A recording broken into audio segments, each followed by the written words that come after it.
Homie, think before you shoot, murderer.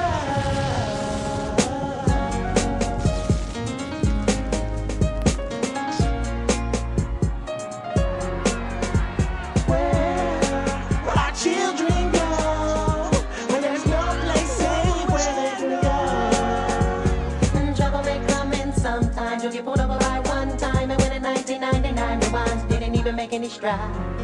Murder all around the whole world is nauseating. Everybody hating, everybody overrated, but everybody acting agitated. I thought we graduated back in the saddle waiting up on the battle station. Patient is a price respect, and you know ain't nobody perfect. And when the curtains close, open up the door. No. See, we're losing this world we love, and it looks like the sin it won't end. So I'm reaching higher above. Lord, let your blessings begin. And let's change the world. And let's change the world. Let's change that track is fire. Let's change the world. Let's change the world. Let's change the world. Let's change the world. Let's change the world. Sometimes I sit and think about if I could change the world. Get in the mind of the little boys and girls. Show them that it is a better way. Then you get you tripping, don't listen to what the devil say. Cause he can deceive ya, play with your brain and mislead ya. But it won't be long till the angels come. There's nowhere to hide but he'll run. Babylon, the rain has fallen, God is calling. We all in, y'all in, so just go marching in. But this time, we ain't talking, we trying to march the target. The launcher, police brutality got the seas. But I see the NYPD don't want peace and the LAPD don't want peace, so we'll never be free. So come on. And let's change the world. Let's change the world. Let's change the world. Let's change the world. Let's change the world. Let's change the world. Let's change the world. Let's change the world. Every day the devil at me, and I wish the Lord threw a Hummer at me. I ain't happy, me and Easy E and the BNZ, women to get right next to me. It's my legacy, we can't let it stop us, not now. The whole world ending nothing but power. Corruption, destruction, disaster. Everybody trying to rap faster than the master. Oh Lord, could you save my soul? Niggas trying to go platinum around 40 years old. The Lord knows we can do this shit. It ain't no stopping us now, cause we can prove this shit. And look at me, Stu, D's, PB, Freaky G. The whole world wanna be rapping me. I'm in the flesh, let's talk about sex. Babies having babies, Generation X with the A's at the beginning. We ain't pure no more. And I know they got a cure for this shit, we ain't rich. First we lost Easy, then we lost Pop. Biggie got killed, with this shit don't stop. Everybody wanna know what's going on with the thuggish, ruggish, bum bum bum bum. Trying to be prepared for the Y2K. And if I don't die today, I'm trying to change the world. Let's change the world. Let's change the world. Let's change the world. Let's change the world. You need a lesson you can learn from rapping, but they trying to ban and realize it ain't gonna happen. We done changed the world. Get the voices being heard and fed. Reframing got my guns, better arm yourself. Most don't have a clue if it goes down what to do. Don't you know the government ain't broke for me and you? I have a dream, no, I have a wish. If we can't save ourselves, damn, let's save the kids, let the world go. Let these babies have something, let the world go. Just don't put as much off of you kill him, he'll kill you. Some say it's stupid, but violence really lives where I come from. Hungry little kids where I come from. So I'm excited, man. These people are. See, we're losing this world we love, and it looks like the sin it won't end. So I'm reaching higher above. Lord, let your blessings begin. And let's change the world. Let's change the world. Let's change the world. Let's change the world. Let's change the world. Let's change the world. Let's change the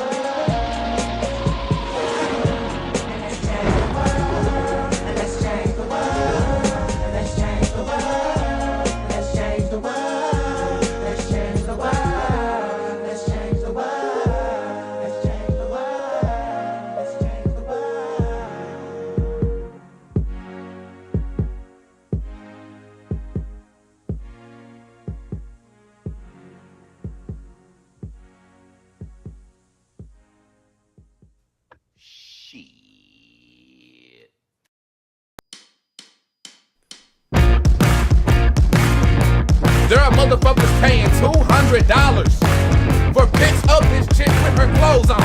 Yes, running up that motherfucking bag.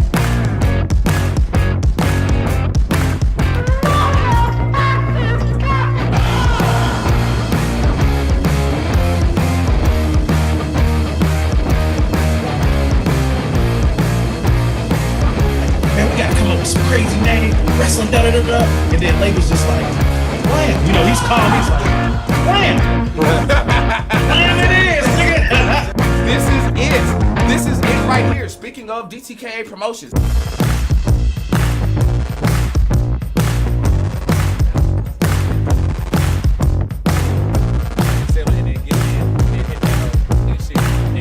Hey, how the fuck you do that?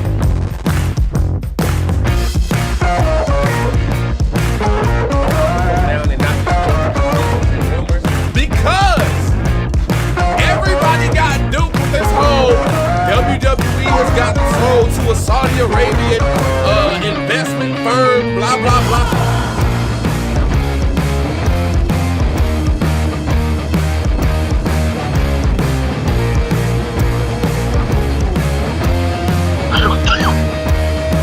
Warpath says Scott Wayne gets his sauce from New York City.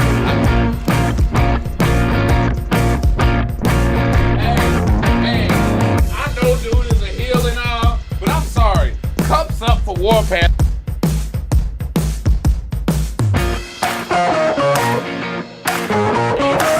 Super big motherfucker, man.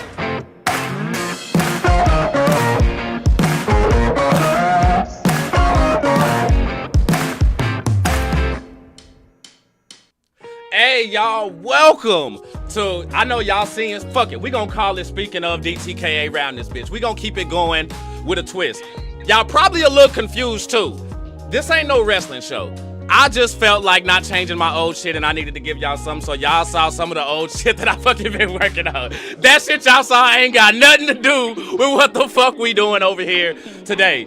But thank y'all so much for pulling up with us and sipping.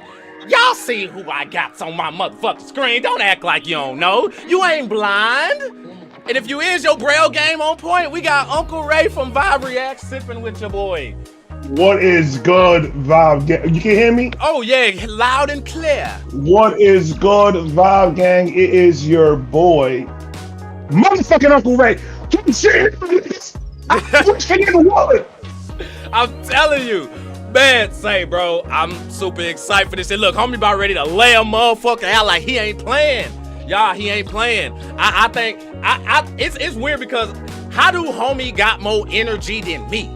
Like, I hit homie up, you know what I'm saying? And homie up in this bitch live. And if y'all don't know, like, y'all probably missed Goats. We was in Goats chat and I ain't even gonna call you Uncle Ray. I'm gonna call you Big Bro. Me and this nigga off the way. Well, really, he came in. He started it. This nigga came in and started just firing everybody up. Like, at first, Goat got it, and I'm like, all right, cool. It's Goats live. You know what I'm saying? He just in there doing his little thing and shit. And next thing you know, I'm catching strays. Like, I catch it straight. And then we just start shooting shit back and forth, and I like that shit. Bro, I do it out of love, man. I do it out of love. If I see one of my peers is live, if I don't go up there and fuck with you, it's because I don't like you, bro. There you go. That's how we held it down on the stoop. For real. In chat, we see y'all. I see Looney Tube, Uniquely, Heather, Jamie. Uniquely and Original, Rachel, Brandon. You got Vibe Gang in this, but what's going on? Hey, the vibes is real. The vibes is real, and I want to thank all y'all. This ain't just a sipper thing. You know what I'm saying? Vibe Gang, y'all coming through, showing your boy mad love. Y'all was showing your boy mad love before we even went live. You know what I'm saying? I see the sippers. Oh yeah. What's going on, sippers? Hey, what's going on? I'm a sipper too. They don't know, bro. See that they don't know, but see, had they joined the Discord, they would have known.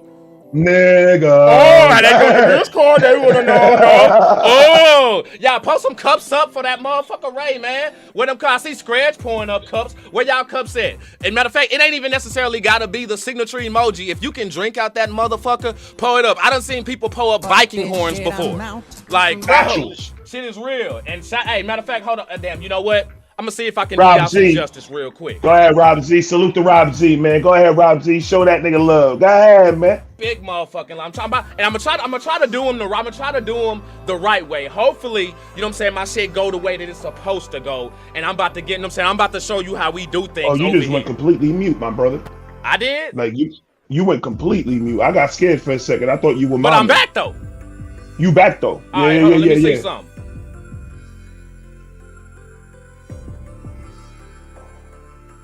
All right, nah, it's being a hater today. It's being a hater today. Rob Z, thank you so much for dropping that $10 into the you know what I'm saying, into the Kool-Aid tip jar, my man. Appreciate that. I was trying to give you a little effect thing and all of that, but like I say, my you know what I'm saying, my voice might being a little racist today. You know what I'm saying? So I'm gonna have to boo that motherfucker like Hulk Hogan and shit. But hey, it is what it is. We jumping this thing off. Y'all know why we here. Y'all know why we here. Shout out to the Reaction Garage for pulling up that sub. Also, shout out to Miss Vibe as well. She was the first sub that we had come through. Hey, baby. Yeah. So, hey. Love you. Appreciate y'all so much for coming through, sipping with us. Like, what I'm doing here, I think I found a passion that I didn't know was a passion. Like, and it's something that I've just noticed over time, bro. You know what I'm saying? I noticed it when I was watching, because I hopped in when you was doing the Ryan Upchurch album live. You know what I'm saying? I was in there sipping with you. And, you know what I'm saying? I saw the way the comments were going over there. I've also been in HOG lives and other live streams where I've seen Adam Calhoun fans go off as well. So I've seen fan bases from all over how they act. And I'm knowing a lot of the same-ish, but not enough of the ish that needs to be done to solve all this shit. You know what I'm saying? So, bro, we gonna talk about it. You know what I'm saying? And like me and homie ain't talked about this shit till like right now. I ain't let homie know what's on the agenda. Nothing. You know what I'm saying? We raw dog it. We raw dog in the live. I don't need no prep work, man. We freestyle this shit. You know what I'm saying? Off the dome. What is you saying? What is you saying? Scratch, my motherfucking guy, dropping in that 10 as well. Yo, thank you so much for that. I appreciate that love. So, I did format it, and the one thing that I do, that I want to get out the way first is I want to let y'all know that this upcoming Saturday, I will be actually reacting to the beefs in order. You know what I'm saying? I had to go make my own list because I've been peeping around trying to find lists, but again, running into that bias shit, motherfuckers want to leave shit out. So right. I gotta go do the homework myself. So Saturday you'll be getting an unbiased beef reaction coming up there, and yeah, no, that's pretty much all I got for y'all on that. And yo, Ray, you got anything coming up, man? You got anything you want to pull up for the sippers? You know what I'm saying? Any upcoming live content drops, anything like that you want to pull up? We got the Ren karaoke February 1st, 6 p.m. Be there or just be a bad person. Just be there. Stop fucking with me. You gotta stop playing. Bro, yo, can we curse? Hell yeah. Can I say whatever I want to say? Whatever, bro. Mi casa, su casa, that type shit. I'm just saying, it's out of respect. I said a curse word without asking if it's okay with you, so I just trying to be respectful, bro. Oh, hey, I appreciate it, bro. You got it, bro. You got it. But I know how monetization works. I know how niggas need to get their bag. I get it. Yeah. So I ain't trying to disrespect. But fuck all that. These niggas need to come through February 1st, 6 p.m. Eastern Time. Pull up. We're doing some Ren karaoke. It's gonna be a Rentastic. That's okay. Agree, but it's funny. Willow had bitches, bro. I got that coming up, dude. I got Goat coming up on the podcast. Oh, shit. I got who else? I got so much. I got Black Speed. The Black Speed is coming up to the podcast. Oh, bro, make it move. I got Cyber Skull Media. They all three of them are coming up onto the podcast. Bro, hey, yo, dude, I got so much shit coming up. He wasn't lying about that 2025 shit, y'all. That shit is real. It's real. Like, dude, like when I said it in the ending of 2024, which was like a couple of weeks ago, when I said, I was like, bro, 2025, we gotta hit it that hard. We got it, because it's you're either gonna bust your ass and work and make a difference in your career to this year, or you're just gonna keep on doing the same shit over and over again and not grow. And I said, you know what? I don't want to keep on doing what I did in 2024. I want to come 2025 correct. And my main goal is to pretty much bring all of us together. Is to bring the whole community together and with this positive shit. Bro, and I ain't trying to do all doing that. Shout out to Tina Turner, you know what I'm saying, dropping in that dub, you know what I'm saying? You know what I'm saying? Shake a tail feather for a nigga. You know what I'm saying? What Ike though? What Ike? I'm stupid. Y'all know me, I'm stupid. But bro, I just want to know, and sippers, y'all gonna have to help us out as well. Vibe Gang sippers, y'all gonna have to let us know. And I'm trying to see something. How did we get here? I've heard, and that's what I want to start with, because I've heard different stories, bro, on how this whole beef thing started. So I want to know what you heard. Oh, hold on, I'm gonna ask you. You know what I'm saying? Because you've been in this thing longer than me. You wanna hear what I heard, or yeah?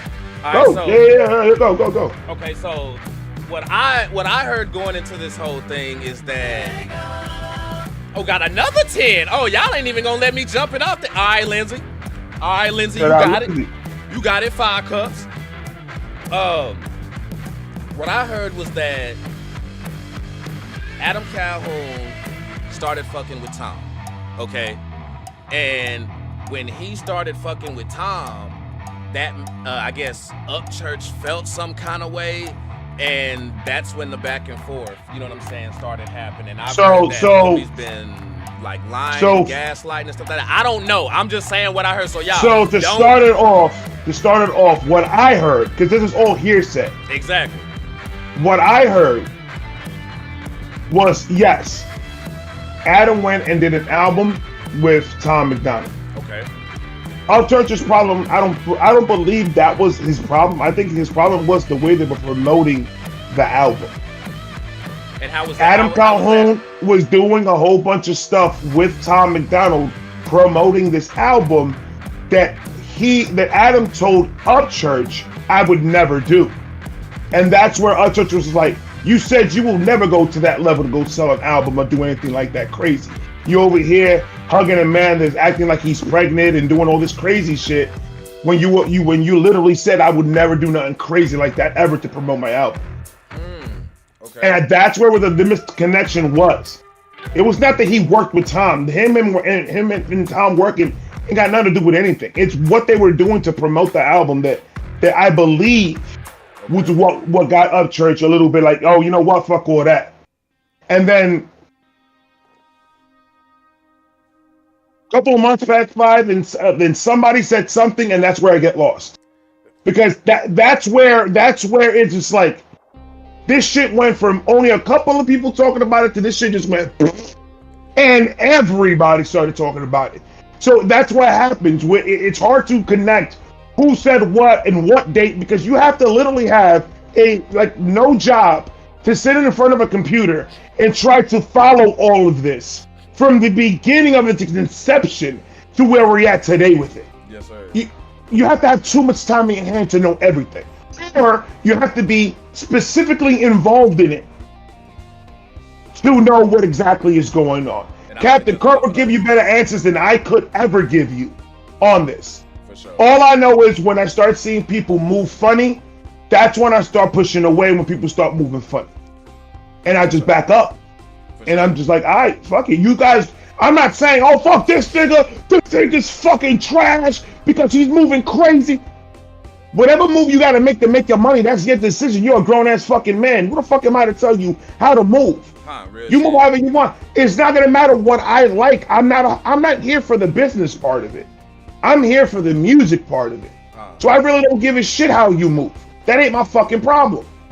But when you start moving funny to attack, to pretty much bring some type of static towards one specific nigga, that's when I start saying, yo, why are you even involving him?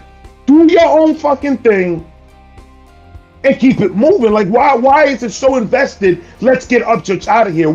That's the question that I want to ask.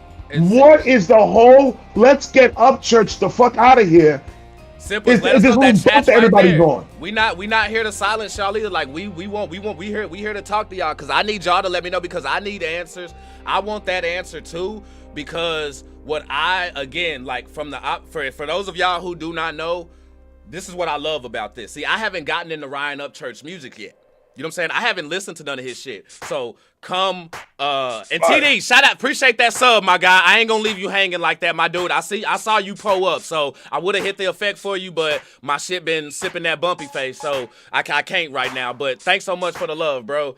I haven't got into Upchurch yet, but I'm letting my reaction journey just again really take the continuing with the advice that you said when I came on, and that's just like, bro, go where your gut is telling you. You know what I'm saying? Just go off of feel. And I'm keeping that variety going. So I started out with Tom. You know what I'm saying? Just jumping in because let's be real. If y'all scrolling down y'all timeline and y'all see me with a thumbnail with, I don't know, the Migos on it, that's not gonna really catch your attention. But if you see me reacting to some fucking Dolly Parton or some fucking Tom Macdonald, you're gonna be like, hold on, what is homie talking about over there? I need to see, hold on. And then when you jump in, you're gonna realize it's a real nigga talking. You know what I'm saying? Not no bullshit. So I've come in to this thing on a completely different end, but I've made it very clear. You know what I'm saying? With HOG, Renegades, everybody, I'm unbiased right down the middle. I'm not a picking side shit. I'm just like you. I'm here for the music, bro. You know what I'm saying? I'm just here for the music and to give my take. I don't know none of these niggas.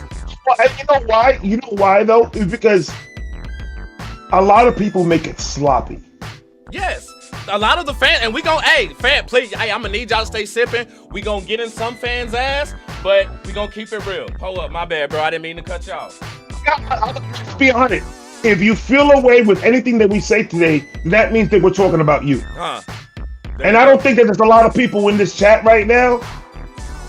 They're gonna feel any type of way, but agree with what we trying to say and what we trying to do. Yes. Because once I was born and raised in Brooklyn, New York, and I was in that culture, deep in that culture, when I was getting brought up with this battle shit, with these guys battling back and forth in the street, inside of a barbershop, inside of a sneaker shop, in a fucking hallway in the projects, everywhere.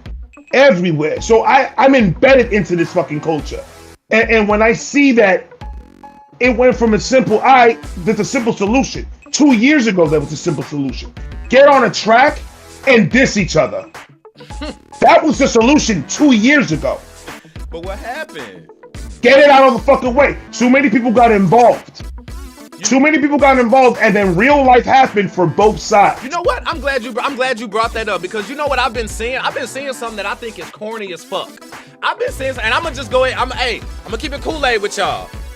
Anybody who's not Adam Calhoun and Ryan Upchurch, like if you're not one of the people who supposedly, I guess he went on like a podcast or something like that and said something about Flawed and everybody else or something like that. If you weren't one of the names that was in his mouth and you dropping these diss tracks, that shit's corny as fuck. There is nothing more corny than niggas jumping into a beef or a diss situation that has nothing to do with them and start trying to drop shit. The thing about it is the whole thing is, these dudes that are going at Upchurch, most of them are going mainstream. Most of them are working with mainstream to promote this album that they did, this country album that they did. Okay. So they're working with a whole bunch of mainstream niggas to promote this shit and to push this shit. Ryan says, and he's always said, since I've been reacting to him a year and a half, 2 years ago, I don't even know how long I've been reacting to him, but he's been saying, I am never going to do anything with mainstream. I don't want nothing to do with mainstream. I'm independent all the way.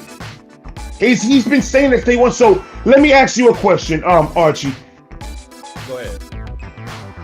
If I know that you don't like fish, right? Okay. Let's just say you don't like fish, and I know this information, and you know I know this information, because you've heard me say, "Nah, nigga, I don't like fish," many times. Right? Right. Why would you come to me with a group full of niggas asking me to eat fish? Yeah, I mean, that was said. I mean, I get that point. I get that. I understand what Upchurch's name does. I get why they wanted Upchurch. If they asked him and Upchurch declined, then that should have been a business decision behind the scenes that should have just gone like that. You guys came with a proposition to Upchurch. Upchurch declined the proposition. The business part of it is over. You go your way, you go the other way. That's it. They started talking shit back and forth. And we're here where we at right now, where 19 niggas are putting diss tracks against Upchurch. Upchurch is putting diss tracks against 19 niggas. And then we got Upchurch's people throwing out diss tracks too, left and right. It's gonna go, it's confusing for everyone to understand where did this start? How did it really go down? What's going on? Because to me, honestly, I'm not, that's why I hate when the drama comes with the battles. I hate when the drama's promoted more than the battle is. Yeah. Because it's like you're paying attention to the wrong shit. Like these niggas should have battled 2 years ago. Get this shit out the fucking way, and then you should have gone your way, I should have gone my way, and that's it. They don't have to work with each other just because they rap and they're white. That does not mean they have to work with each other. That's right. They could have split it away from each other a long time ago, but they didn't. Okay, now let me ask you a question though as well. While all of this has been going on, I've been seeing that. Well, I've been seeing and hearing that. That Upchurch is making. You know what I'm saying? Like he's just going out. That he's been going out of his way as well with like certain posts and things like that. Again, I can't. Okay, let me ask you a question. Let me ask you a question though. Let me ask you a question because I've been seeing that a lot too. Okay. A lot too. If you have 13 niggas every day talking about you. You don't have the right to get online and protect your own fucking name? Oh no, that's a lot of protecting. That's a lot of protecting. That's a lot of. So a lot of people can say, "Oh, you shouldn't even be worried about talking about me. I'm too low." But if too many people, go ahead, my bad. So you wouldn't say none of it is instigating on his end. You don't. Absolutely. Absolutely, and you know why? I appreciate you. Thank you. I'm just saying, thank you for keeping it real, bro. I'm not saying, this is why people getting misconstrued. I'm not saying that Adam's side is only at fault at this. Hell no. For sure. Absolutely not. Already. But if we know who the fuck Upchurch was from the Vine days when he was trolling niggas back then, and we know that he's a troll, for sure, he's gonna troll these niggas when they coming at him like that. So I didn't even know homie was making music. To be real, like I only knew him from the Vines and being a funny motherfucker. And then folks started sending me. I got a link sent to me from my ex. I don't know what it was, just a video, and homie was doing this thing. I was like, oh, okay, I guess homie doing music now. But that was the last that I heard. You know what I mean? And since then, all I've been seeing is just messiness. But go ahead. But that's what I'm like. In my mind, I'm thinking about it like, okay, let me think about this as a human. Let me not think about this as Upchurch, the country rap star. Adam Calhoun, the country rap star. Let's not think about it like this. Let's think about it as a human. If I'm going online and every single time I see a new video from a different channel talking about me and saying that I'm on drugs, saying that all these crazy shit that they're saying, with no proof, it's just hearsay because they've never seen it. They just heard people say things about it. And you're gonna keep on doing that. Now he's thinking of it as a father. He's not thinking of it as an Upchurch. If my daughter's gonna be coming up hearing all this bullshit, no, I'm gonna get in here and I'm gonna do what Upchurch does best. And that's, I'm gonna troll, I'm gonna talk my shit, and it is what it is. If y'all all gonna come at me, then come at me. He's not scared of the smoke at all. He's not gonna back down from nobody saying anything ill about his name. He's worked his ass off and he busted his ass for years to get to the top of this country rap shit. Because if he wasn't, why half the niggas going at him right now have a feature with him? If you thought he was trash, you would never rap with him. You would have never rapped with him. That you know what? And I think us sitting here talking about this shit, we gon' let's really talk about let's talk about I want to talk about all the fake activity and things like that, and that's from all sides. So I appreciate you bringing that to me because that's real. Because a nigga like me, first of all, I haven't touched any track with a motherfucker who I thought was garbage. Because nigga, if you garbage, I don't care how hard I go. If I'm on that track, I'm garbage too. You know what I'm saying? Because you have to understand it in a business sense. Like if I'm a dope rapper, if I'm gonna get on the track with anybody, it has to be somebody at my level or higher. If I get anybody lower than me, at that point, I'm lowering my stock as a rapper. Yeah. People don't understand it doesn't matter how good you rap. If you're on a track with 3 trash ass niggas and you're the only one that knows how to rap on it, yeah, you're gonna come out looking like a superstar, but then you're gonna come out looking like, oh damn man, you had to go in there and abuse these niggas like that. You better not have the last verse, cause guess what? If you got the last verse, they ain't even gonna hear It's you, over. bro. They ain't gonna hear you. They gonna touch, man, get that bullshit up out here. It's gonna be fast forward. It's gonna be fast forward palooza. It's gonna be fast forward palooza. They're gonna go, I don't want to hear the first 10 minutes of this shit. There you go. I want to hear the last 3 because this nigga drops at the end. So if this nigga go rap and you know he can rap because you're a good rapper, you're not gonna get on track with a nigga that can't rap. So you got all these tracks with it, but now all of a sudden this nigga's trash. I'm just like, though, like and you can't get out. And that's where I think that on their end it has to be trolling him, like just trolling him back. And like for me, the fans I think have like helped make this thing a lot messy as well on both sides. Not just the outside niggas who done decided to jump into this shit. Because everybody. Everybody's done. When I looked up, because I've seen lists where I'm trying to get just Adam Calhoun and what Ryan Upchurch is doing, and I'm seeing other niggas on there, and I'm like, wait, hold on, what's going on here? Because, like, I'm not into that. I only want the source. I only want the motherfuckers who really involved with it. I don't want some outside motherfucker who dropping some shit. Now, if that outside motherfucker was name dropped on something, then, hey, you got every reason to say something if your name dropped a spick on that. I said that in one of the disses. I think in Adam's Calhoun diss that I reacted to. Yeah. And I said it. Because he mentioned another rapper. But I was like, but that's fair. That's fair because that rapper mentioned him. That rapper mentioned him. So the minute that you start mentioning people's name in the middle of this shit, you already involved yourself in it. So if this other rapper that's coming back says your name, don't ask, oh, why did you say my name? No. I said your name because you wanted to talk about me now. So how is that different than Upchurch backing his word up by posting and recording and talking about it, by defending his name? It's the same fucking thing. He's protecting his fucking name. And people are not seeing that. And there's Toxic Creek Squad. There's a bunch of Toxic Country fans out there that are biased. They're too biased to be in the middle of any of this. Yeah. Now some people say he's dissing reaction channels. Now, on that one, I think that one's kind of muddy, though, because one thing that I've noticed, especially about these big-time YouTubers and shit like that, like, I'm gonna keep it real with y'all.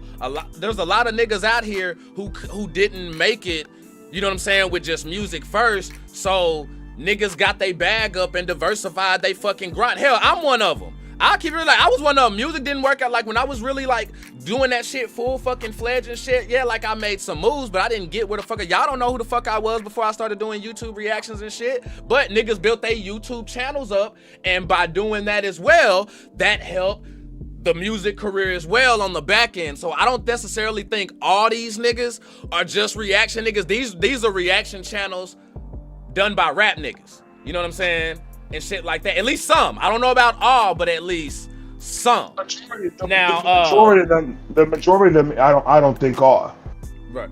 The majority of them are not rappers. They're like the majority of them that are involved in it, they're talking about it. I mean, I think some make music, but not all make music.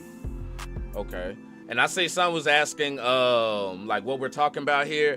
Basically, what we're talking about this whole Adam Calhoun, Ryan Upchurch beef. I got a few more things down there left, but we really trying to figure out where did this shit start? How did it start? Getting to the source of the problem, because I think this shit could be fixed. And I literally stopped at, was it Upchurch's last diss? The doing rapping. I think I stopped there because Adam dropped another one, and I was giving it time for Upchurch to drop it. Then Upchurch dropped the teaser, which I reacted to the teaser already. Okay. And I just got to react to one more of Adam's because I think he dropped one more, and then all the rest of them I want to do them live. But I'm just like, Bro, they're dropping like fucking cakes. So I just want to go on a live and I just want to fucking go and listen to all of them. Bro, thank all you. in one shot because I ain't got the fucking time to be sitting here going back and forth with these niggas. I ain't trying. I'm gonna do it one live. Y'all niggas like what I got to say. Congratulations, I fuck with you. You don't want to got to say congratulations, go fuck yourself. Cause I at this point I'm done. I'm done. Like it's these fans that just don't understand. Like, bro, you can't tell me nothing about this. You're doing it wrong. There, I'm saying it out loud and I'm saying it in clear English. You're doing it wrong. Tell them again, bro. Say it again for them niggas in the back. Like, they can't take it slightly, yo. Ask any fucking lyrical rapper out there that deals with battles. Where's the mecca of fucking battle rap? It ain't Cali. It ain't down south. It's nowhere but New York. So you can't tell me nothing about no battle, nothing. You're doing it wrong. Point blank. And to what Captain Kirk people are just gonna have to accept that. No, and I agree with you, bro. Captain Kirk is saying it doesn't bother me. They put me into hip hop, and that's not the issue that we have. We love the wax. We want that shit on wax. You know what I'm saying? It should have been on wax.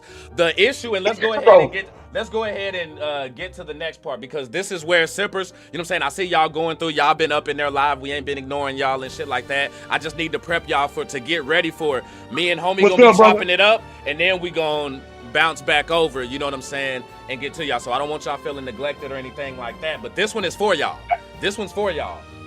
What role have the fans played in the whole thing? Because we know what niggas who ain't got nothing to do with this have played into.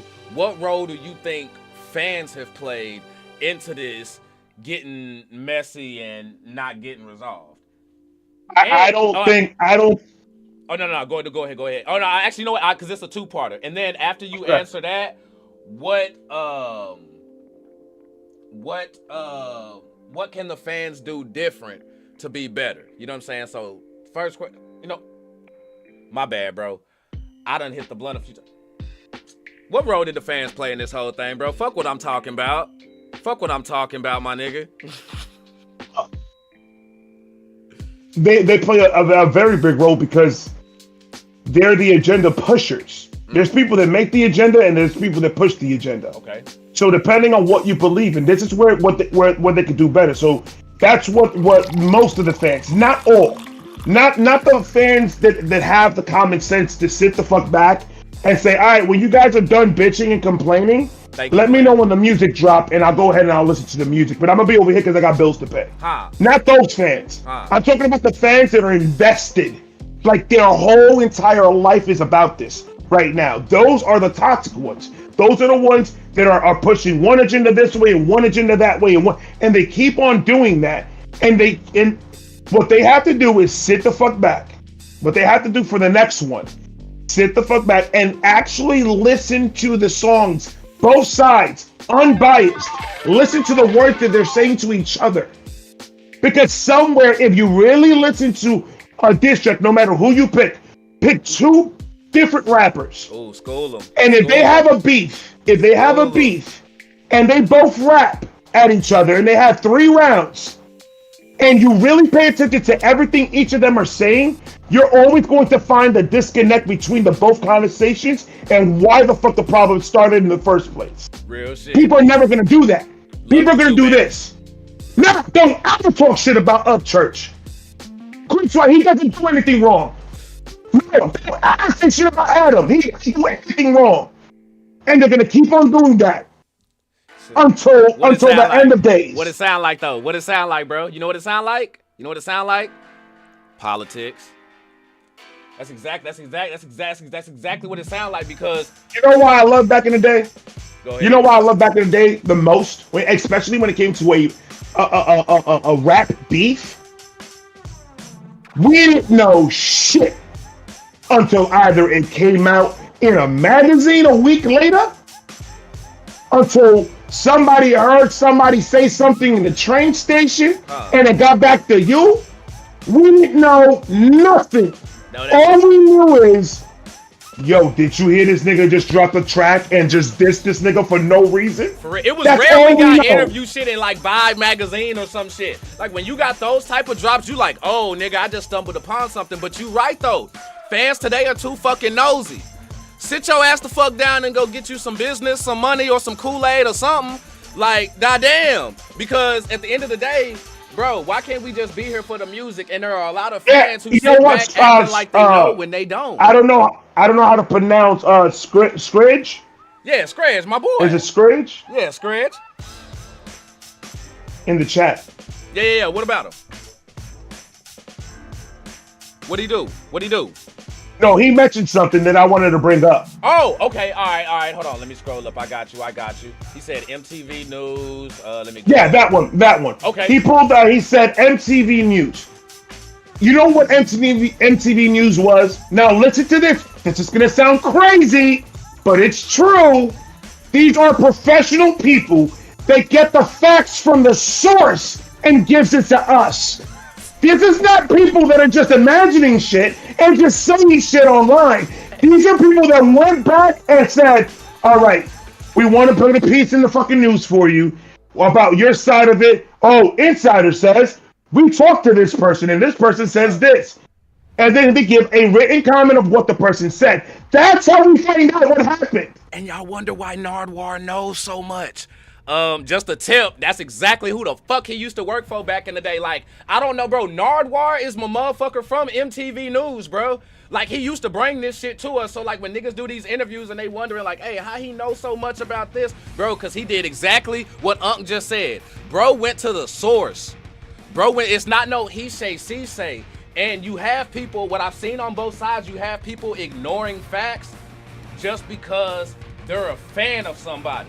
And they don't want to hear the other side. They're not even giving the other side a chance. And that shit happens a lot more nowadays than we'd like to. Just a tip. Nah, y'all don't want that. Chat, stop. I just got really uncomfortable. I'm just going to let y'all know that right now. I just saw a $20 tip that says just a tip. I don't know if we on YouTube or if we on Pornhub. My nigga. Hold on, baby. I didn't know what I was getting myself into. I thought he was a cool nigga. I didn't know he had a strip club back here. Bro, I'm sorry. We're going to church this Sunday. We'll pray about this shit. Say, and parking in the rear. Hey, uniquely, you damn right. No, you better, matter of fact, why you the only one no Diddy in the chat, though? Why that's the only no Diddy in the chat, though? There should have been a whole lot more going on in there, but massive amounts of no Diddy in the chat. Like, seriously, I'm gonna be 100 with you. Like, if y'all pulled up a cup, it should have been followed by no Diddy in that bitch. Like, I'm appalled right now. Chat, get up on that. But like, no, seriously, bro. Like, I've seen from all sides just fans really neglect the other side, and it just shows you where we're at in society, where when people don't fuck with a certain side, they won't even listen to that other side. They'll say it all day. When you already have a negative, and this is real, and this works for everything. It doesn't even about the beef, not even about music. For sure. Already, when you go into a situation, let me tell you a story. Okay. Let me tell you a story real quick so I can explain myself a little bit better. I had a boss when I worked back in Tires Plus. Okay. And the minute that I seen this motherfucker, I didn't like him. One of those. He had that face like, if I see him at about 9-10 o'clock at night, walking to his car. Like literally a bitch made face. Like if I seen him walk to his car at 10 o'clock at night from the job by himself, I'll walk up on him and I'll slap the shit out of him. Just off of how he looks alone. He got that bitch face, like you said. He got that face like, yo, you up to no good in the hood. For sure. You ain't like, you don't even gotta see it first. You just know it. Like, I just know you one of them. For sure. And then we were talking, and he's the store manager. I'm the assistant manager. So we're going over ideas to fix the shop. And it's one of those things that, damn man, I loved all the ideas that he came up with, but because I don't like the nigga, I didn't hear nothing that he said. I was like, man, they're all trash. That ain't gonna work. But there were good ideas. Essentially, if you took the bias out of you not liking this person, right, and you would have seen the idea instead of just hearing the person that you don't like talk. There's listening and there's hearing. You can listen to a nigga all day, but are you hearing? See, I'm glad you said that, because I be trying to tell niggas that and they try to flip it. Like, no, I hear you, but I'm listening. No, it's the other way around, bro. Listening is the part that you should be doing. It's the hearing part that you need to be doing. Hearing is when your ass really paying attention.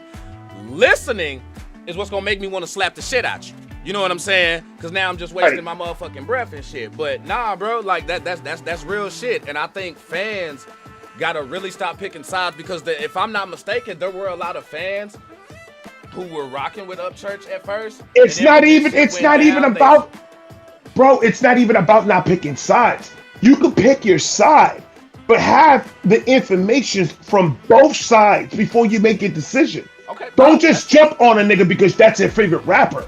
That's true. And Tom 007 even said, he's like, bro, you gotta have an open mind.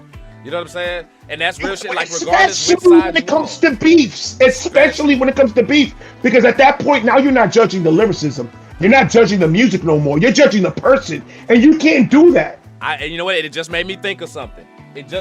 What was one of the greatest beefs that we just got?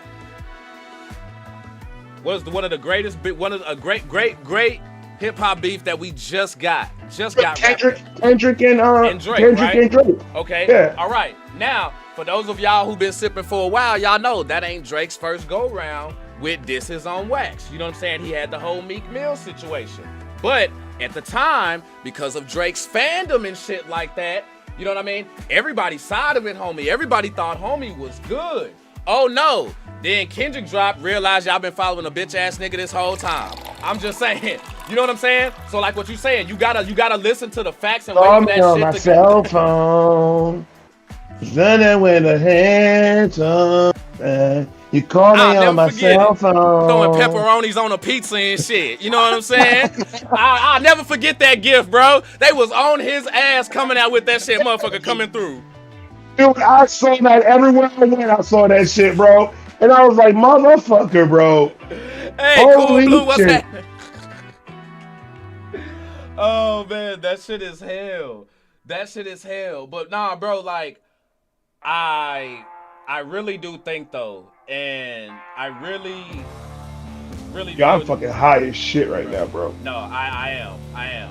Now, are the artists at fault for the misinformation or the fans? Who's more at fault for the misinformation that we get in the confusion? The artist is at fault for the misinformation, I believe, because if the artist keeps their circle tight and keeps information tightly inside of their circle, okay, without it leaking out to anybody that is going to take that information, unless it's intentionally. Sure.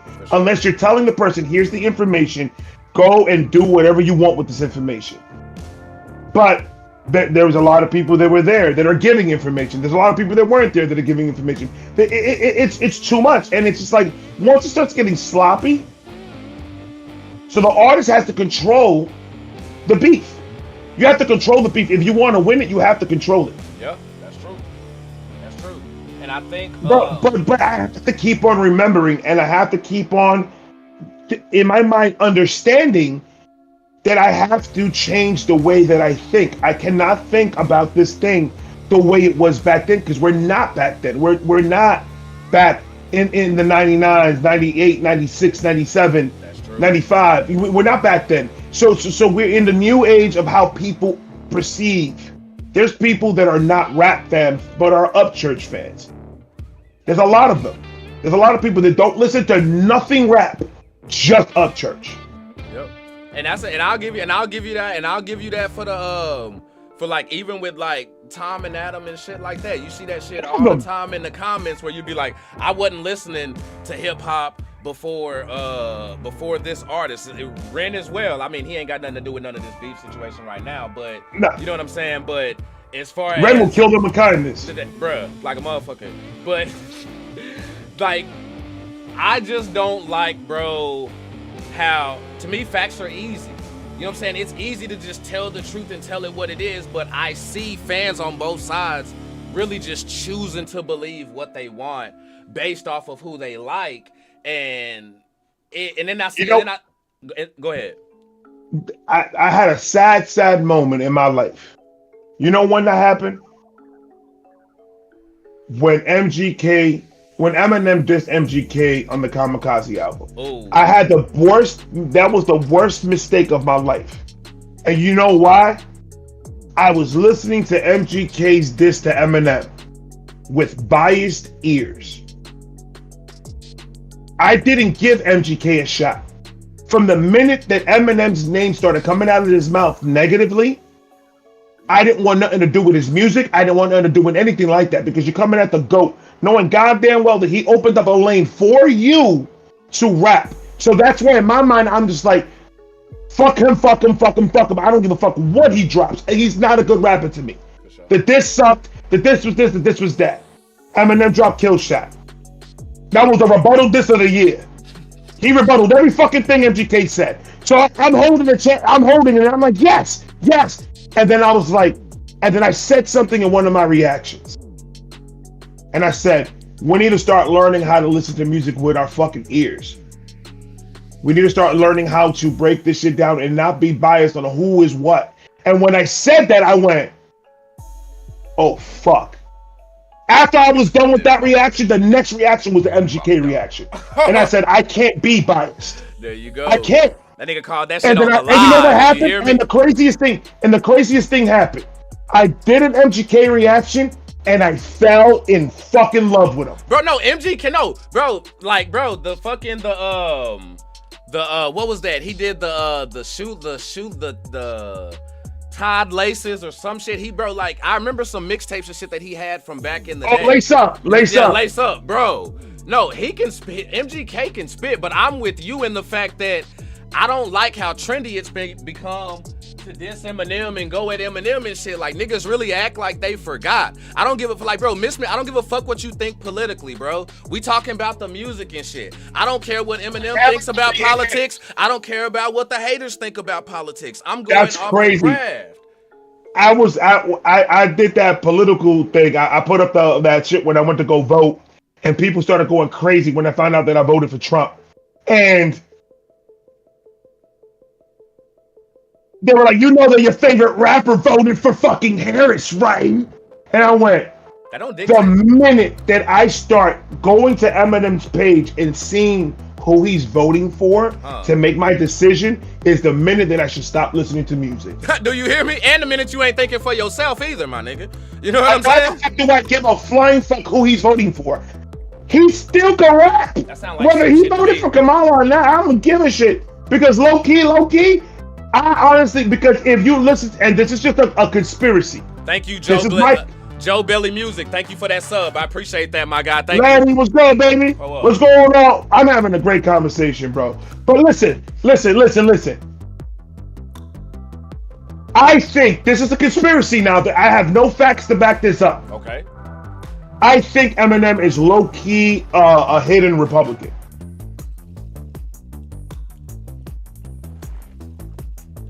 Hold on. If you think about it, if you know Eminem's discography, wow. No, discography. Yes, no, exactly, because that. Listen to all his political songs and listen to what he was fighting for, and I'll shut up. Bro, just go. Okay, like, bro, remember how pissed off White America had people back in the day? White America.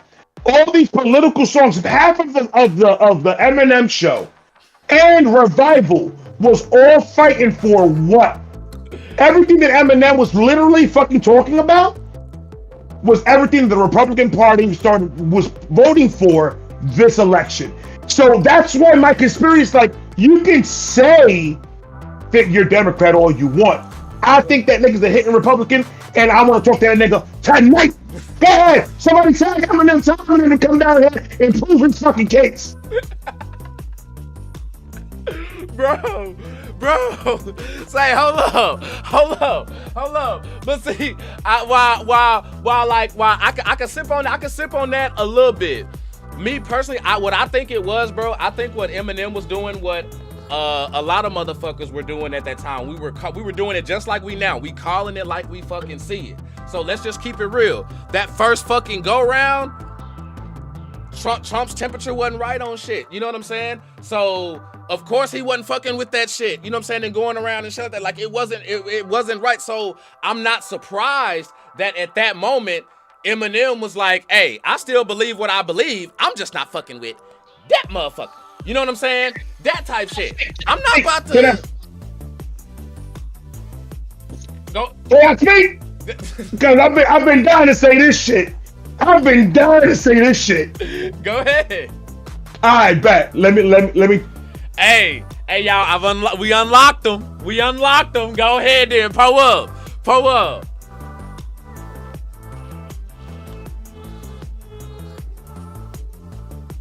Eminem and Trump had beef back when he did that mix, that freestyle, that BET freestyle. Remember that? Mm-hmm. That's a horribly hot coffee pot. The worst beginning of a freestyle in the world. When I heard the beginning of that freestyle, I was like, and I literally looked at I went, this. You thought that was no. I thought this was a joke. I thought this was like, I was like, do not start this off with that crazy shit. But then he started going in. Eminem, and you're right, in the beginning, when Trump first became president, he had a sloppy start. He was too much on Twitter, talking too much crazy shit. And Eminem had a right to be pissed the fuck off at him. Like, yo, dude, you're worrying about too much other shit, and you need to worry about fixing this shit. Right. But towards the ending of his term, at the end of that 4 years that he did, I made more money in those 4 years than I've ever had. Everything else in the world was cheaper. I had 2 businesses. So that's what, in my mind, I'm like, okay, now I had to separate politics from music. Because if I would have gone for what Eminem said back then, Trump is a crazy. But then I started doing my own research. Wink, wink. Huh. I did my own research. Actually went and really did. Not a YouTube video, not a TikTok reel. Actually started listening to people that are in that world talk about Trump. Huh. I started to see Trump's interviews that he had. And I started to go really back and really see what's his angle. Because I wasn't really in politics back then. For sure. So I'm looking at this, and I was mostly Democrat. So it was like, I'm not going to go listen to what Eminem is going to tell me about nothing about politics. I'm not going to waste my time listening to. He believes and he has the right to believe in whatever the fuck he wants. I don't care what my favorite rapper or any of my rappers believe in. Huh. You know what I care about? Nigga, when I play the music, are you going to entertain me? Are you going to entertain me when I play your music? Is that 16 code? Is that 16 code? Like that's what I care about. Like I'm not, and at the same time, and when I say this, I don't like, for people who are passionate about that. Don't get me wrong. Like I'm not knocking your passion and you care and those who care for it. For me though, when I get to this music though, I want it to be my music.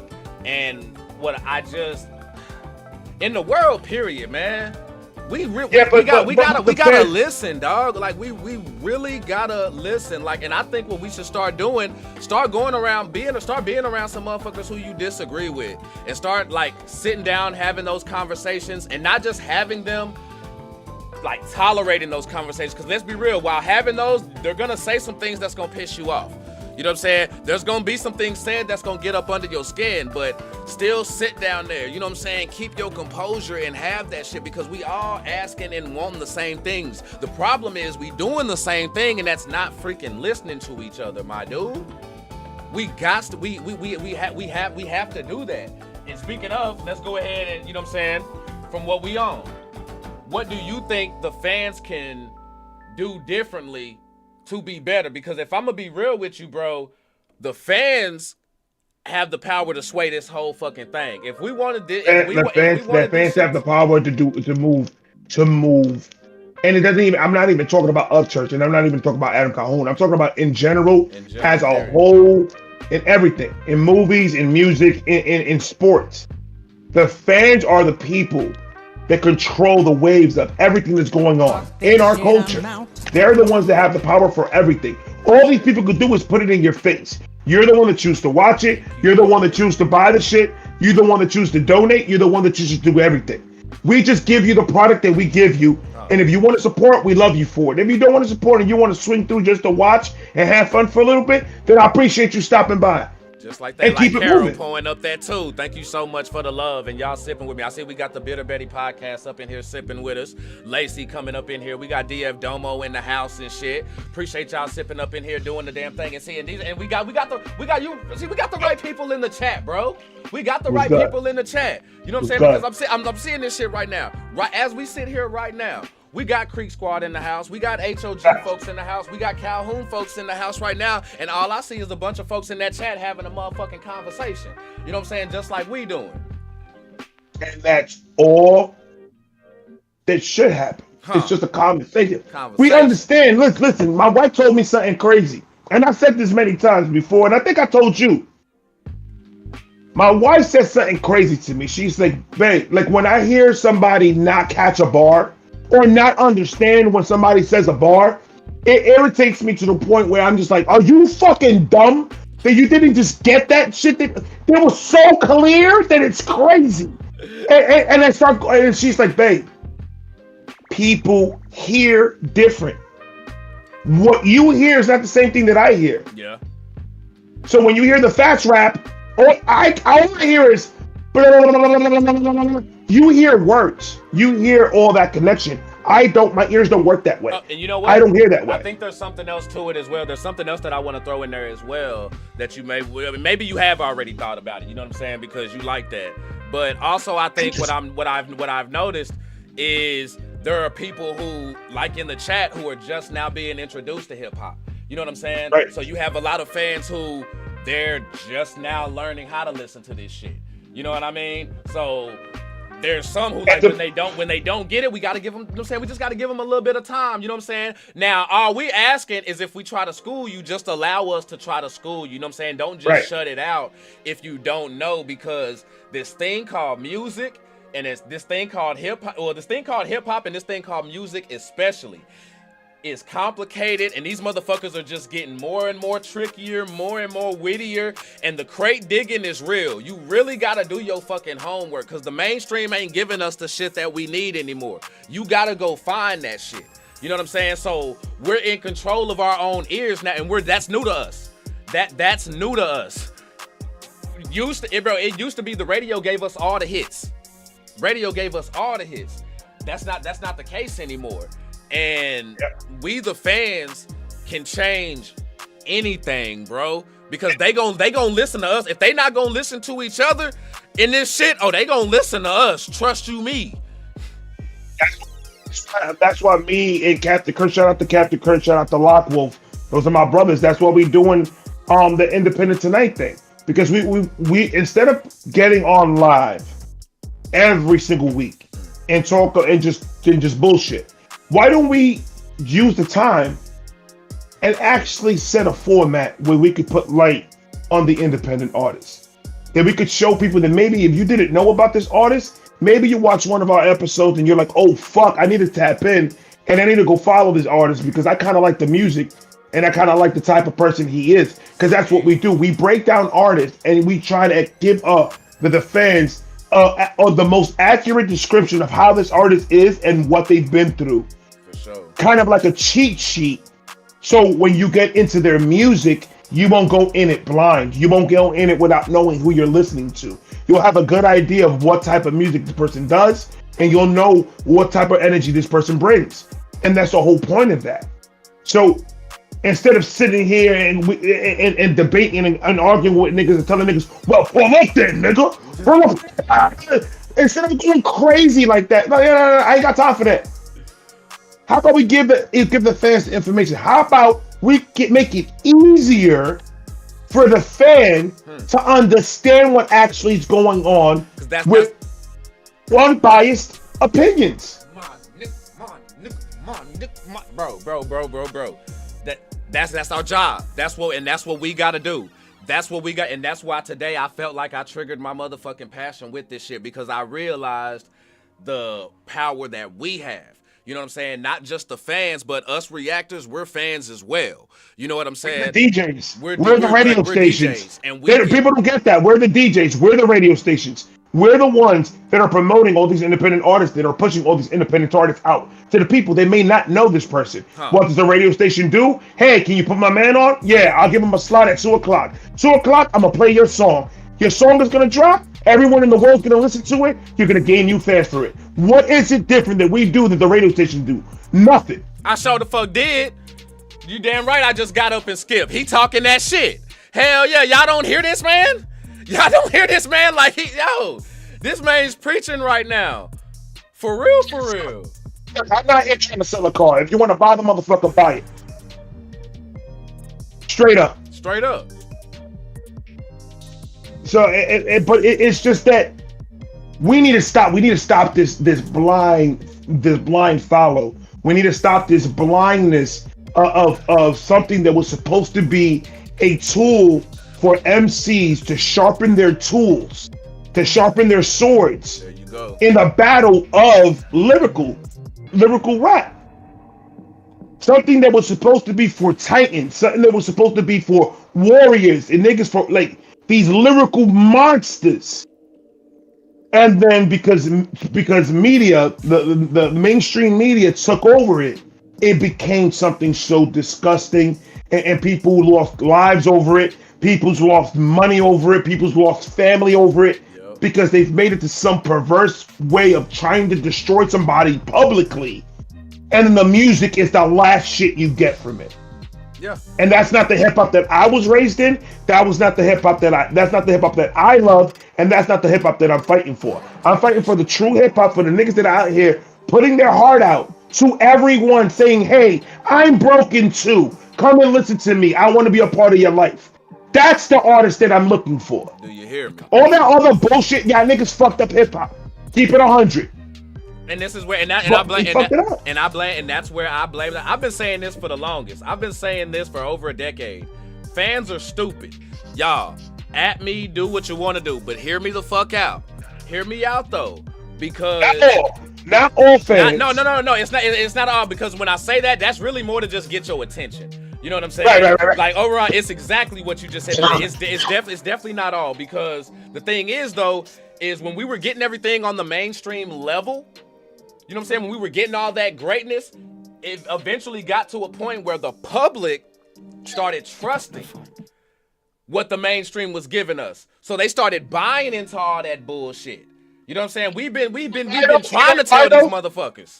But listen to this. This is the reason why. Because the facts that the media was putting out was matching up with the lyrics. It all lined up. Everything that was being said in the lyrics was being said in social media, and they were giving us what was fact, what was an assumption, they were breaking it down to us. So at the end of the day, we have to make the decision of what we believe in. Yep. At the end of the day, of anything, we're the ones that make the last decision of what we're gonna find true and what we're gonna find a lie. There you go. So it's all depending how you're getting the information. It's all depending how the shit's getting delivered to you.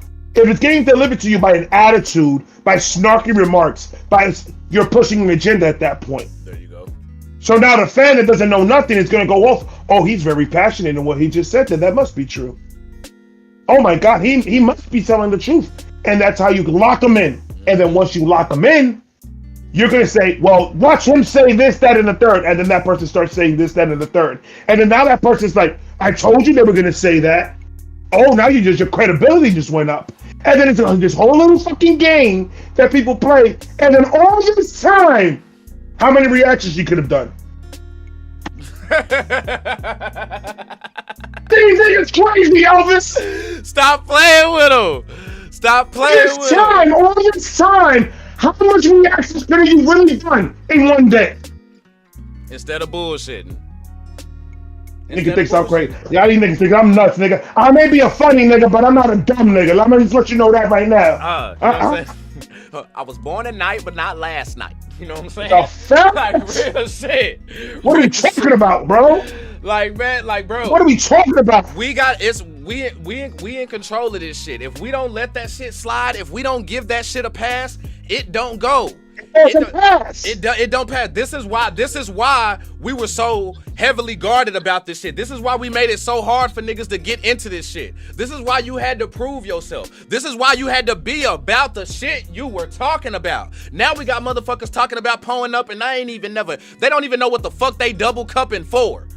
They don't even know why they got 2 cups stacked on top of each other. Sit your ass the fuck down. Like bro, it's oh man, hold on, let me get my shit together, cause I ain't gonna lie, I got triggered for a damn bit, bro, cause I'm passionate about music, bro, and no, fuck that, I hate where it's at right now. I hate where it's at right now because it's so easily manipulated. You know what I'm saying?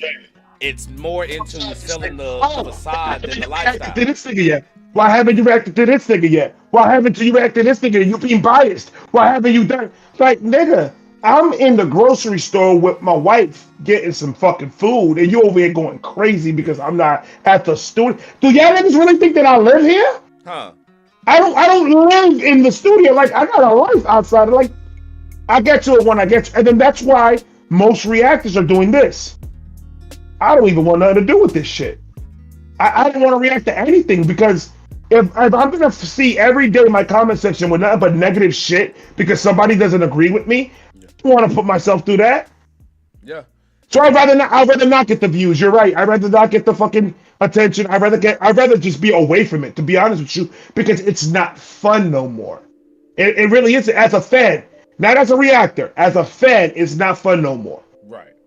Because like we're focused on the wrong shit, and bro, sippers, y'all, I see y'all right now. He going off because now people are trying to no, not him necessarily. No, I seriously think he was talking about from the fan perspective, but like we go reactors, y'all know we go through this where we have a formula and we know what we're trying to do, but sometimes you do get, you know what I'm saying, like a bit of a put. It's like, hey, do this or do that, and we have to remind people like, yo, we know fans don't always know what they want. You know what I'm saying? Let us give it to you. The same thing that brought you to the table is the same thing that's gonna keep you at the table. Let us keep feeding you. Let us keep feeding you. Hey, Archie, react to this, and then we react to it, and then they're like, you didn't know how to react to it the way I wanted you to react to it. I wanted you to agree with everything that I agreed with, and since you don't, fuck you. What? No. And then you wonder why we do this? Bro, I keep it honest, and that's why I'm very selective on who I follow and who I really get behind. You know what I'm saying? Because you can tell when folks are just really sitting up, just bullshitting and dick riding and things like that. I love it when I go to somebody who I know is a big fan of an artist that they're reacting to, and then they give their honest opinion like, yo, man, I ain't really fucking with that one. That one wasn't really that. That one wasn't really that. That one. You say, bro, when I done gave some 2s out, oh my damn. Why you give that a 2? Why you give that a 3? Hold on. Let me tell you why. We as reactors hold a bigger responsibility doing what we're doing. And if y'all, not to really sound big-headed, but if y'all listen to us and really take in what we're saying, because we learning from y'all as well. We don't know everything, but what we know that what we're talking about, we know what we're talking about, because Ray, New York, grew up on this shit. Me here down south, you know what I'm saying? I got the perfect time period because while I was down south, I had a real big West Coast influence, but at the same time, the East Coast was still mainstream. So I was still getting Nas, I was still getting DMX, I was still getting Pete Rock, CL Smooth, and everybody. I was still getting Busta Rhymes. We was still breaking your neck. You know what I'm saying? Like, we was still on all that shit. Talib Kweli, Mos Def, Black Star, the whole fucking thing. Like, we were still getting all of that shit. Gangstar too. Hold on, wait, did I forget something? Like, bro. You say Black Thought? Bro, Black Thought, Black Star, both of them. Black Thought, yo, so you going to the Roots too? Hold on, we can go to Philly if you want to. Like, bro, like, we were getting everything, but now everything is so regional. It's a damn shame that you come down south and you don't hear none of that shit that be popping on the East Coast. But check this out though. I take my ass to California. Yeah, there are certain state radio stations that are Cali related, Bay related. But man, I'm hearing shit from the South.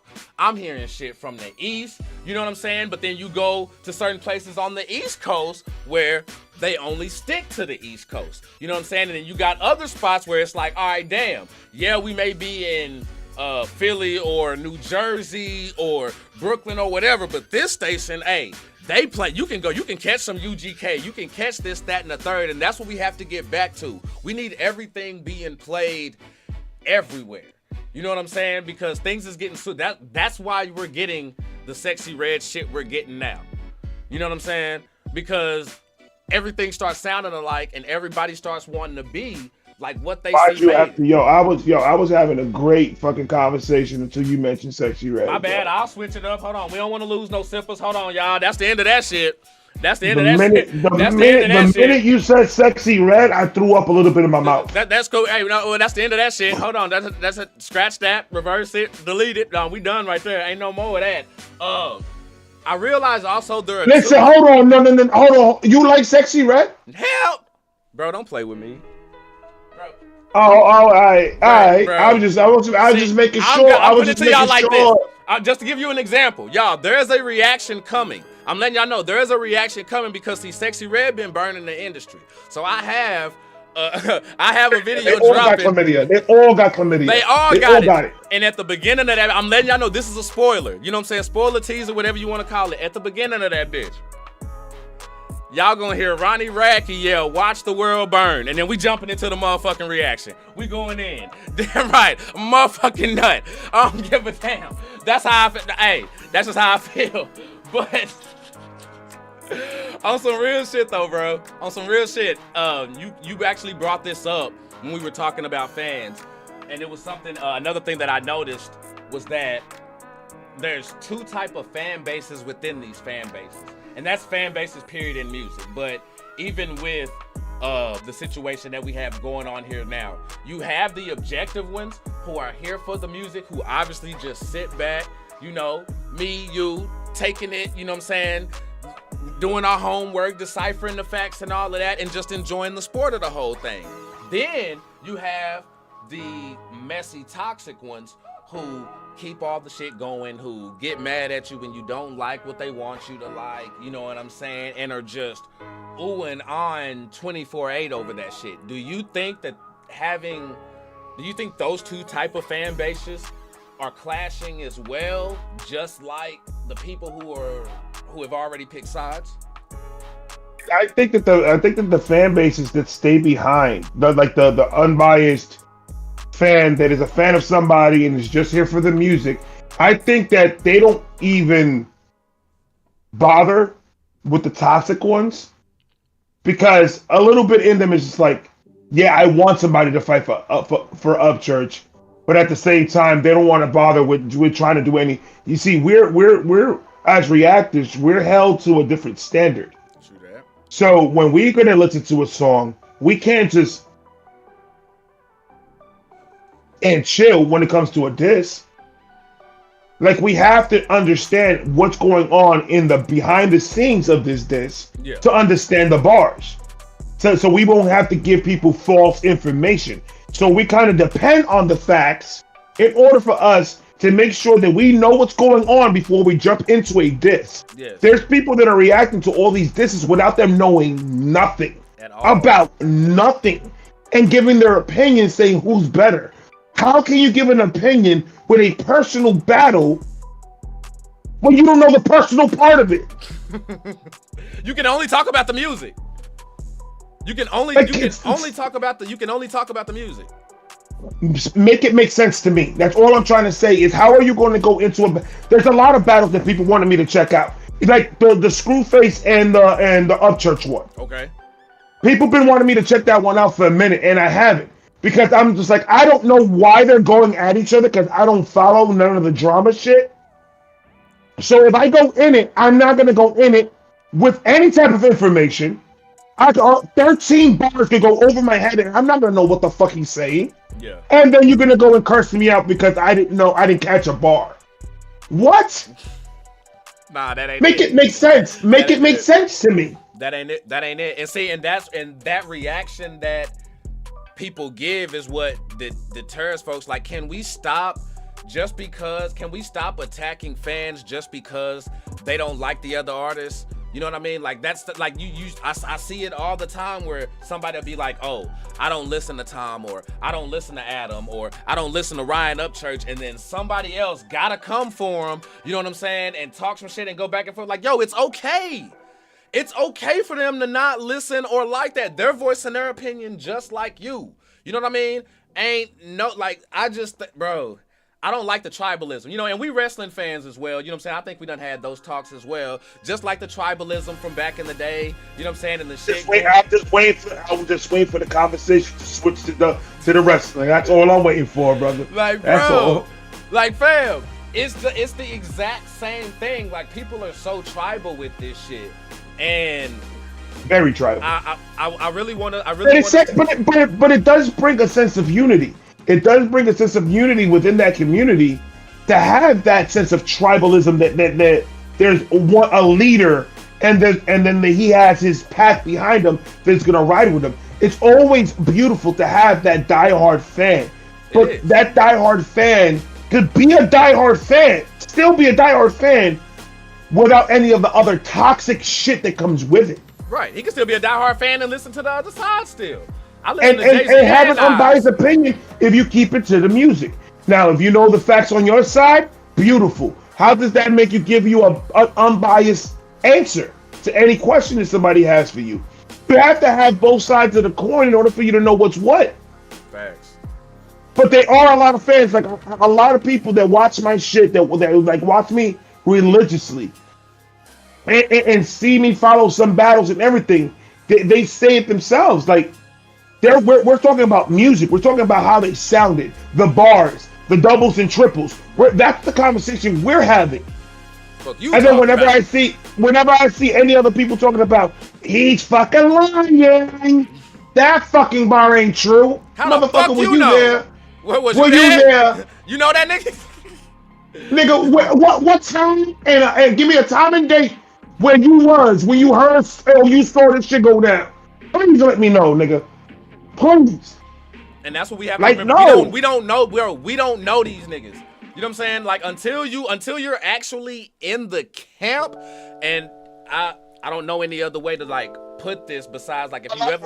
People say that I'm in Upchurch's payroll. So a lot of people say that I'm in Upchurch's payroll. So Upchurch pays me about $150,000 a year. No bullshit.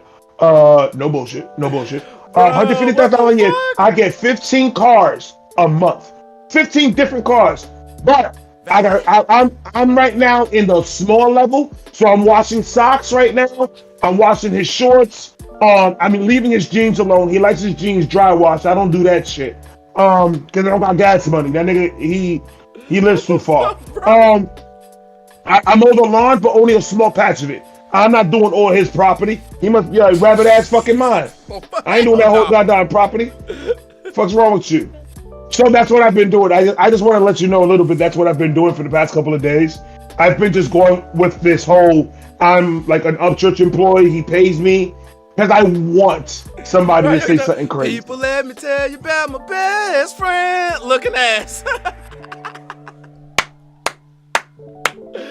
Bro, niggas but like, is crazy, man. For real though, like they really, like people really act like they be riding shotgun with these folks. And at the end of the day, if you not in that camp for real, you do not really know what's going on. You can, people can post and talk all the shit that they want, but unless you were there and really saw it, you do not know. Because I have seen fuck niggas win off of those type of situations. I'm just telling you. You know how many people went? When I told people that I went backstage, when I went to an Upchurch concert, and I told people that I went backstage. Do you know how many people hit me up on Instagram saying, "Yo, what really happened back there?"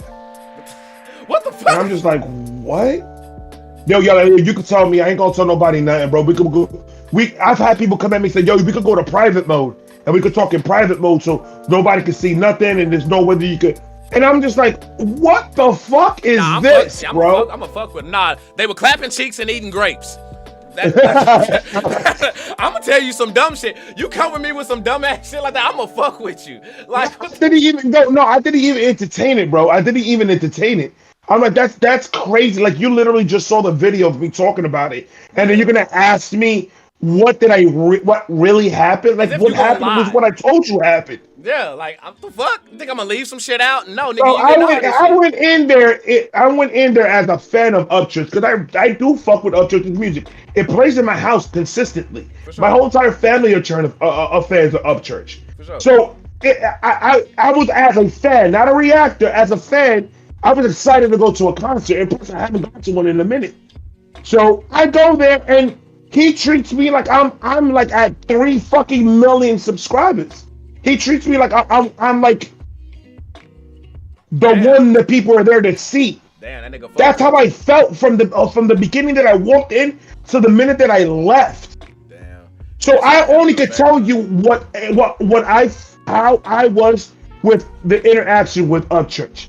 He was real, just the way he is in front of that camera. He was a regular nigga. He was talking in the back. We were smoking weed. We were drinking. We were doing all types of. We were just chilling, bro. Having all types of conversations, talking about everything, just like what he does in his videos, just like what he does in his music.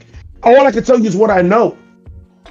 He treated me with respect, with love, and I love. That's my brother, bro. Like, nobody can tell me nothing different about that man. I don't care what no one says they have about him.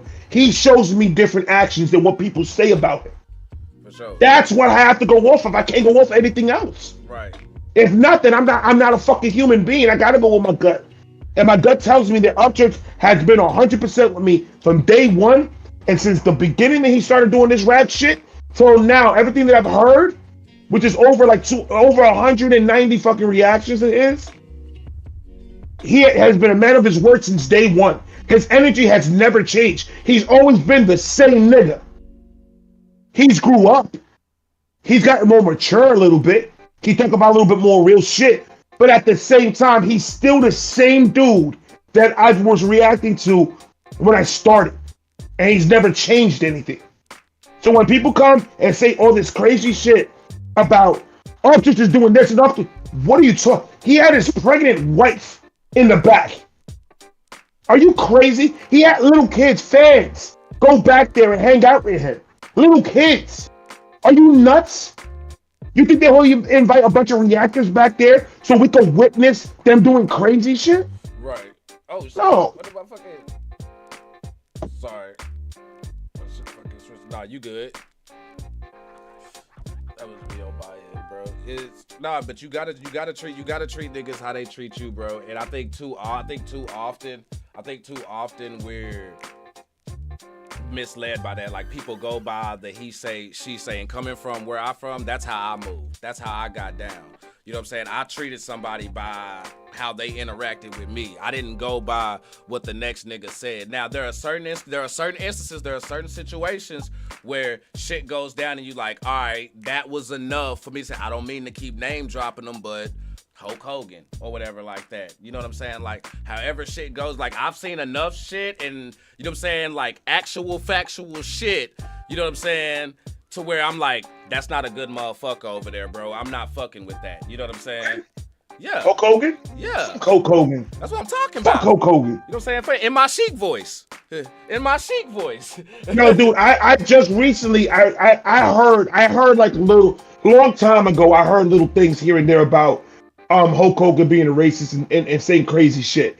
And I didn't really dive into it. I saw something, and I said, you know what? Oh, I saw a TikTok. Okay. And I was like, you know what?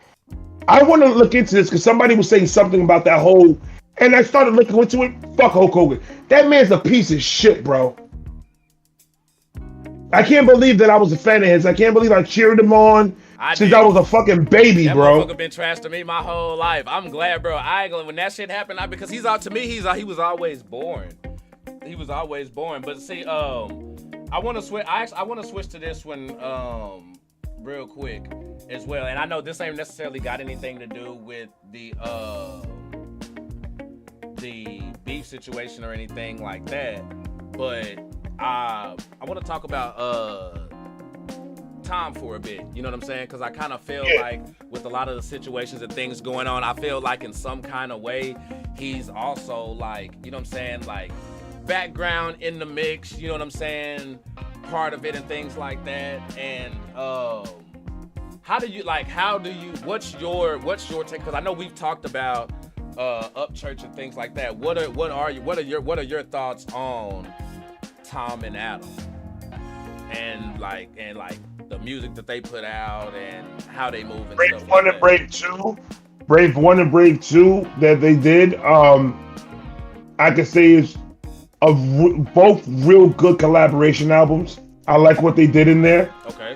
Because we didn't get political Tom. For sure. We didn't get a lot of political Tom. And I understand a lot of people are having a lot of issues with Tom because he does that political shit and he does a lot of it. Yeah. But he showed me a different side of it. Okay. In those 2 Brave albums. And I was like, oh, okay, so Tom is really like he could rap if he wanted to. Okay. Like if he really wanted to get in here and lyrically kill some shit, he could do it. Because he has the capabilities. I hear the facts that you can stream it in a lot of platforms. It's out there. There's facts that he can rap. So I think the whole Upchurch and Tom Macdonald thing is Upchurch kind of poking the bear, saying, "Hey, come out, let's rap." And people are taking it as all this shit. So when people start saying, "Oh, Upchurch is thinking this," so Upchurch is gonna troll you. So then he starts trolling them. And then he starts making the fans right. Because when he starts trolling, they don't think it's a troll. They're going to take it as gospel. And that's where you get the whole misconnection. Okay. So, but when I hear Adam and Tom both on that album, I saw 2 different sides of... I saw a different side in Adam and I saw a different side in Tom Macdonald in those 2 albums. Where lyrically they could really do... Like, I kind of low-key as a fan can't wait if they do a Brave 3. I'm with you there. I'm with you there because I did a live reaction or like a live album reaction to it, and it was my first time actually sitting through it because for me, I had only known what I reacted to and the shit that was going viral, so I wanted to actually just sit down and digest some shit. And I came away the exact same way that you did, bro. Like, I was hyped and on 10 because it was only Brave 2. Let me get that right. I didn't do Brave 1. It was only Brave 2. And for me, I like that Tom creates the discussions and the talks and gets people talking. You know what I mean? I do think I don't like the approach all the time. Like, I think the moves could be executed a little bit differently and better. And I say that by saying that I think Tom does that on purpose, though. But see, for him, I don't blame him for that because it's working. Like, that's right. Why, and that's why I don't see it. That's why I don't see it changing because it's working for him. But I think you would have more for a lot of people when you say his name, they only hear and know of the political stuff only. That I think is Tom Macdonald's Achilles. And I think that's why he's always going to have that much hate because he promotes more his political than anything else. And see, and that's where, and I'm glad that you said that because for the longest time, I'm gonna give a big shout out to Lacey. Lacey has schooled me like a lot on this part where she was saying from the beginning when I started jumping into these reactions, like, hey, you know what I'm saying? He has a lot of stuff that's not political as well. Hey, go check this out. They're the ones who, matter of fact, they're on the Brave 2 reaction with me doing it. But for me, it's I know homie can rap. People won't put you in this box though if the singles that you put out aren't that. You know what I'm saying? And I think that's the only thing. I get it, that brings the attention in and that gets people rivaled up. That's the only thing that I wish homie would change because, like, I ain't ashamed to say I love his music. I love his, like, bro, dude makes those albums. If you can get past the and you can really go in, bro has a vibe, bro. And that's why I'm so upset with him. That's why I'm just like, Tom, you're not making this shit easy, bro. Like, if he could just come out with something that is just rapping, that has nothing to do with the political nothing. Like, just talk about rap. Like, I get the political shit. It's gonna get you so much. But you can't just keep on hanging on to that political shit. I want to see a different range. He did an album with his girl. Right. I can't wait to get started with that one. Oh, bro, because I know they're not going to be on the political shit. I've done like 2 reactions or whatever to off of that. It's some good shit. And Tom, in the comments, I agree and disagree with the comment. That's while that is a big part of his fan base, I got a lot of HOG people who fuck with me, and they'll be in my comments all the time where they'll be straight up telling me like, hey, you know what I'm saying? Like, yeah, the political music is there, but I don't really even listen to all of that shit as well. And I'm not even like, they'll tell you that shit themselves. So like, if you go out there and talk to them, they'll tell you like, bro, I fucks with Tom. I may not listen to all that political shit he do, but that's why when people tell me, yo, you out of all people, you like Tom Macdonald, I was like, I'm not, dude, I'm not in the car bumping a political rap with the windows rolled down. I'm not doing that.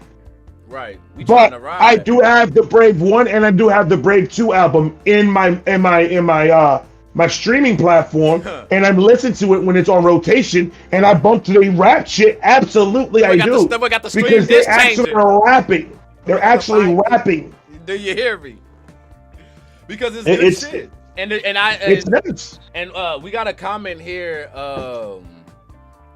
Okay. Hey, Carly, what's going on? I see you pulling up. Jennifer B sipping. Lacey Jennifer said B. Lisa. What's going on? Let me know my wife there earlier. Oh, my bad. I didn't mean to cut you off, bro. My bad. It was a delay there. What'd you say, fam? My bad, bro. I was just saying hi to the Vibe Gang and seeing if my wife was still on the live. Oh, yeah. Hey, I appreciate y'all. For real. Y'all showing mad love in this thing. Yo, I appreciate Vibe Gang. Where we at, Vibe Gang? You already know what it is, baby. Hold the hell up. Huh? For real, nah. Y'all working miracles and changing lives around this bitch. For real, all day. And all day. Definitely change your mind. Do you think that because we got a comment here, they say that when Tom doesn't do his political shit, a lot of the fans cry and say they want more of the political shit, and then when he does the political music, then that's when the narrative changes to that's all he does. Do you agree with that? Well, I mean, if you think about it, Tom Macdonald is promoting one track every Friday, most Fridays. Okay. He's promoting just one track of everything that he does. So people like the political shit because people like to debate. And when people are attracted to make their points heard when somebody's talking crazy in the comment sections. Yeah. It's fun for people to go in there and debate. And I'm not going to lie to you, it is fun. It is fun to see a dumb comment and say, you know what, you need to jump off a bridge, brother. Because if you think like that, I don't know who ties your shoes in the morning, bro. Like, seriously.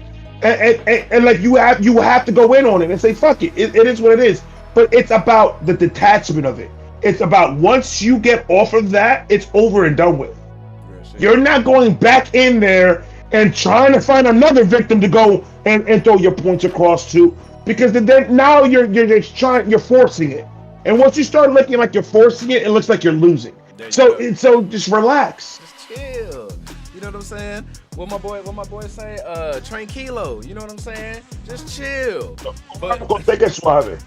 But I feel like damn man, that blunt hit my ass. I don't know what to do with the audio. We're in Discord, and I know nothing of Discord. Oh yeah, hey, we learning. We learning. But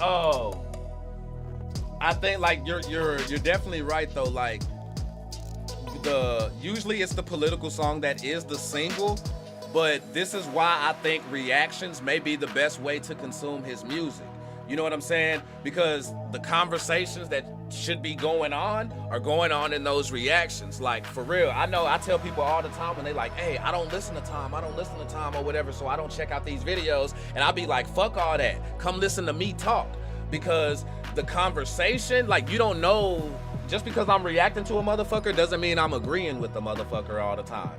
You know what I'm saying? So I feel like the conversations that are there are healthy conversations. I want to have conversations with people who don't agree with me all the time. You know what I mean? I don't want to sit around a bunch of yes men and shit like that. You don't make progress that way, because now we all moving the same. You know what I'm saying? I've had conversations with folks, disagreed, and walked away a better person for that shit. You know what I'm saying? Like straight up disagreed. That person done been wrong, and I have been wrong, and still walked away like, damn, you know what? That motherfucker sure did make a point, though. You know what I'm saying? That motherfucker sure didn't change my mind, but that motherfucker sure did make a point, though. And those are the conversations that we need. And again, I just want to see homie change the tactic up on, bro. Pump that shit to them motherfuckers. You got the base. Oh shit. You got the base to do that shit. He pulling back up. And mods, I appreciate the Kool-Aid mods for being in there holding it down. We got the homie back. He getting it right, y'all. We got him. But Sippers, what's going on with y'all? Vibe gang, appreciate y'all being up in here, pulling up, holding it down with us. You know what I'm saying? We up in this bitch, lit like shit in a brown paper bag on your doorstep. You understand what I'm saying? Yeah, we in there like booty hair all day. You hear what I'm saying? Thank y'all so much for being in here sipping with me. How do I sound now? Do you hear me? Oh, bro, my boy, crisper than a fade on Saturday. For sure, though, right, cool. bro. Now we in here for real. Now people gonna listen to my bullshit for a lot more crispier. What was going on there, brother? So what had happened was I was actually talking off of my headphones. I wasn't plugged into the mic. I wasn't plugged into that.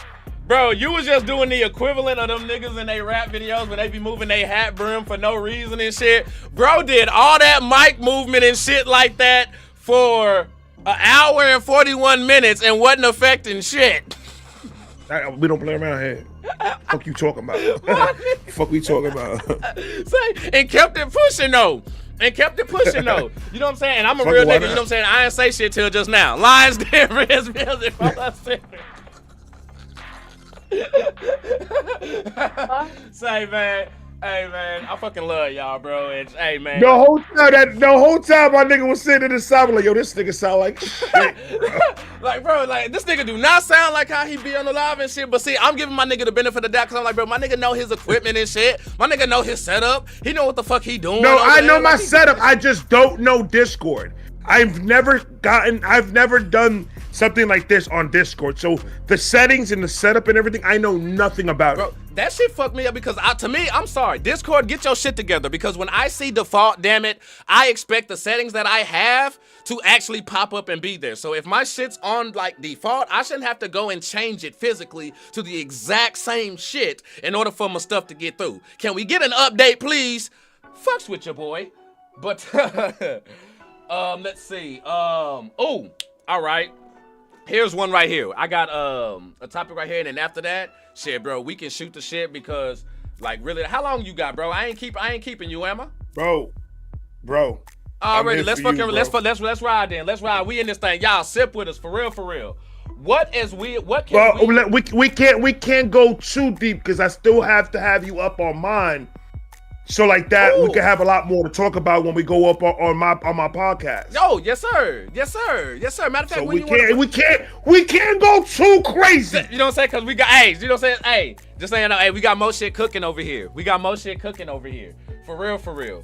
And I wanna. And we gotta hit the wrestling conversation at some point tonight. Oh, for we sure. have to. You know what? We'll say that for the end. You know what I'm saying? Because you know what I'm saying. I don't want these niggas to run away and shit. So yeah, I'm about to keep y'all trapped. Oh, they'll run away quick. The minute wrestling comes up, these niggas like nope. You know what I'm saying? Nope. Everybody, I don't give a fuck what your ethnicity is. All y'all gonna be Speedy Gonzalez in this bitch. All of y'all. Right. Hey, I'm gonna take the fuck out. But bro. But before I get to this last question, I got a little miscellaneous question here. How you feel about motherfuckers who get the blunt wet, bro? Like, you ever be sitting there, you know what I'm saying? You be smoking with motherfuckers and shit like that. That hoe be passing around and shit. And then that hoe get back to you. And that hoe be wet than a bitch at the end, bro. Like, what the fuck, man? I got one for you. I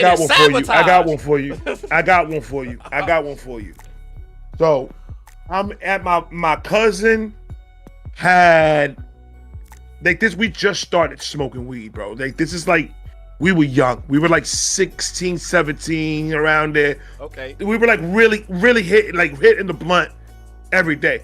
I started at like real young, For sure. but I'm talking about we By were then it was like on the in daily. high school. Yeah. But you gotta hit the before, the after. There was a dude that we started the new year. A dude came from another school in another borough. So he's brand new. Okay. See, we were talking about, I think at that time, it had something to do with baseball. I forgot who the fuck we were talking about, but he likes baseball, so he joined the conversation. Okay. We made friends. All right, cool. He smokes, we smoke. All right, bet money. We gonna smoke after school, yada, yada, yada, this, that, and the third. Bet money. Yes, so he's cool. We chilling with this nigga every day that week. Monday comes. My boy's rolling up the blunt. He shows up. I ain't gonna say his name. He shows up. He shows up with the most biggest, like herpes-ish. Like I look like somebody punched him, but then if you really looked at it, and you're like, no, that's not a punch. That shit grew like that. But that comes by overnight. self-shaving. That shit on your lip got some shit on this lip. And that shit had more like shit on top of it. It was crazy. So I'm just like, oh no, what the fuck happened to your fucking lip? And he's just like, he's like, nah, I got a cut, and then the cut got infected. And I was just like, You didn't help your situation. that ain't no goddamn cut. Because if you had a cut, where's the actual slip mark? Where's the actual cut mark? The infection grows around it. It doesn't grow in it, bitch. I was like, that's not no cut. You got the shits. He was disgusting. Like, we roasted this nigga for a month. As you should. I'm sorry, in school, as you should. You get your ass fired the fuck up. Fuck you mean. And we go that day that he came in with this horrendous thing on his lip. We sitting down in the back of the school. It was like with the teachers parked at. There's like a little cut that you could go in there. Yes, sir. And the streets, nobody can see you from the streets. Nobody can see you from the school. Because it's like a cut in the back of the school. Okay. So that's where we go smoke. So we over there smoking. He pops up, grabs the blunt. We forget that he has this shit. And he goes, and when this nigga took that fucking, I don't know if it was the Vaseline that he put on it that got stuck on the end tip of the fucking blunt. He passed it to my man. My man took a hit. By the time it came to me, I understood what was going on. I said, nah, I'm good. And I walked the fuck away. No lie. A couple days passed by. 2 of my niggas out of the 3, herpes in their lip. Right here. A big ass fucking bump. And I said, never in my life. If I see that a blunt tip is wet, I'm giving it back to you. I'm not even gonna do it. Not gonna do it.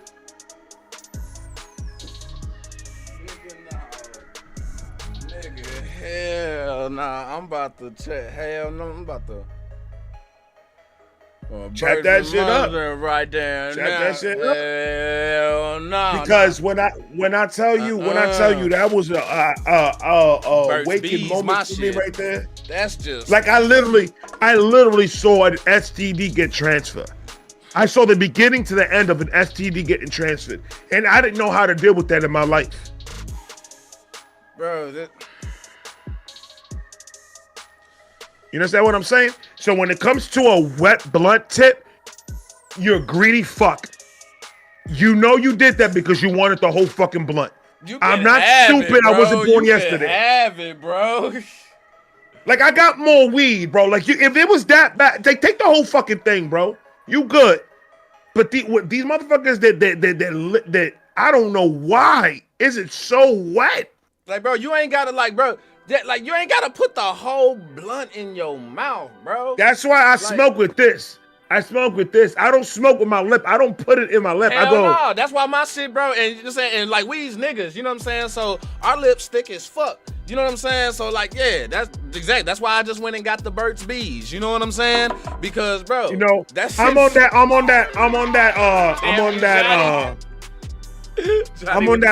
Bliss Tech. You know, we shout out to Bliss Tech. Hey, you know what I'm They saying? help Hey, me out. that's They the, help me that's, out the, with oh, it. that's the OG. That's the OG. You already know what it is. This is medicated, and it's good if you have cold sores. Cold sores are herpes. Let's not get that shit twisted. And it happens to 1 out of 10 Americans. That's a lot. 1 out of 10 Americans get cold sores in their lip. And it is transferable if you get that nasty ass pus shit and transfer it to another nigga's lip. That shit does happen. So watch the blunts that you smoke, ladies and gentlemen. Keep your shit chapsticked up. Make sure your lip is out of everybody else's situation, unless you are inviting yourself to put your lips in someone's situation. Yeah, nah, cause that's not that that. And I don't even know what happened to. I don't even know like where that came from. That was just like some random shit. I was like, man, I wonder what this nigga feel about that shit, cause that's a pet peeve. You know what the best conversations are is when random questions are being asked. Bro. That is a true pothead conversation. That is a true pothead conversation. And everybody knows. Ask random questions. Like, why the fuck? Why does the light turn off when you close the fridge? I mean, to be real with you, I ain't asking why. All I know is that it's saving on my. No, the fuck it's not. Because it's Lindsay. Thank you for the 5. It's not saving on my electric bill because the fridge is still plugged up. Look, I'm gonna tell you something right now. Lindsay just paid the amount of money that bulb is gonna cost to stay on 24/7. Lindsay just paid you right now to pay that bulb. Hold on, but why do you want it to stay on if you can't see it though? Why the fuck is it off? Why? Like, it doesn't make any fucking sense to me.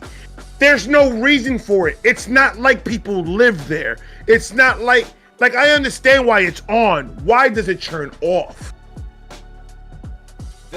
It's not pushing out that much heat that's gonna ruin anything.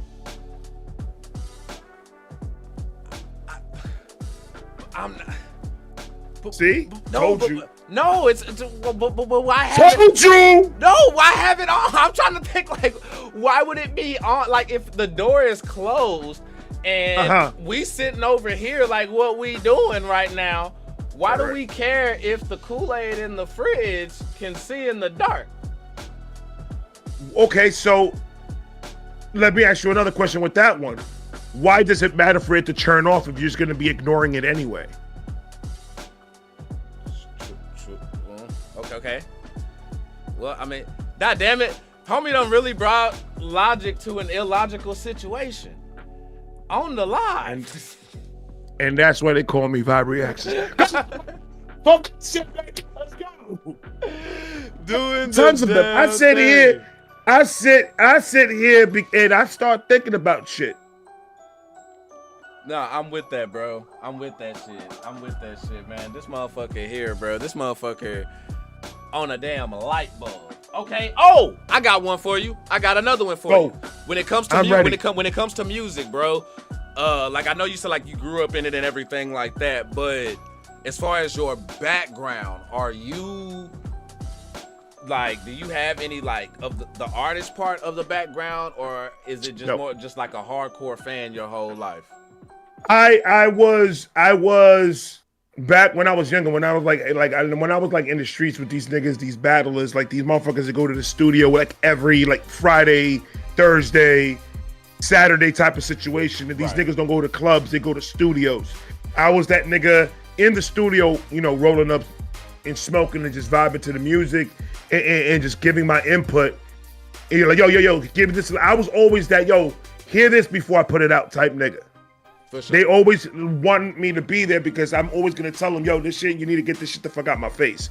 This shit sounds like dog water. Because they always respected my output because we always had those conversations. We had conversations, hip hop conversations. We will sit for hours in the park and we'll talk about the Biggie and the Tupac situation. We'll sit there and we'll talk about the Nas and the Jay-Z situation. We'll sit and we'll keep on bringing that up and having that dialect back and forth, so we can pick each other's brains on everything.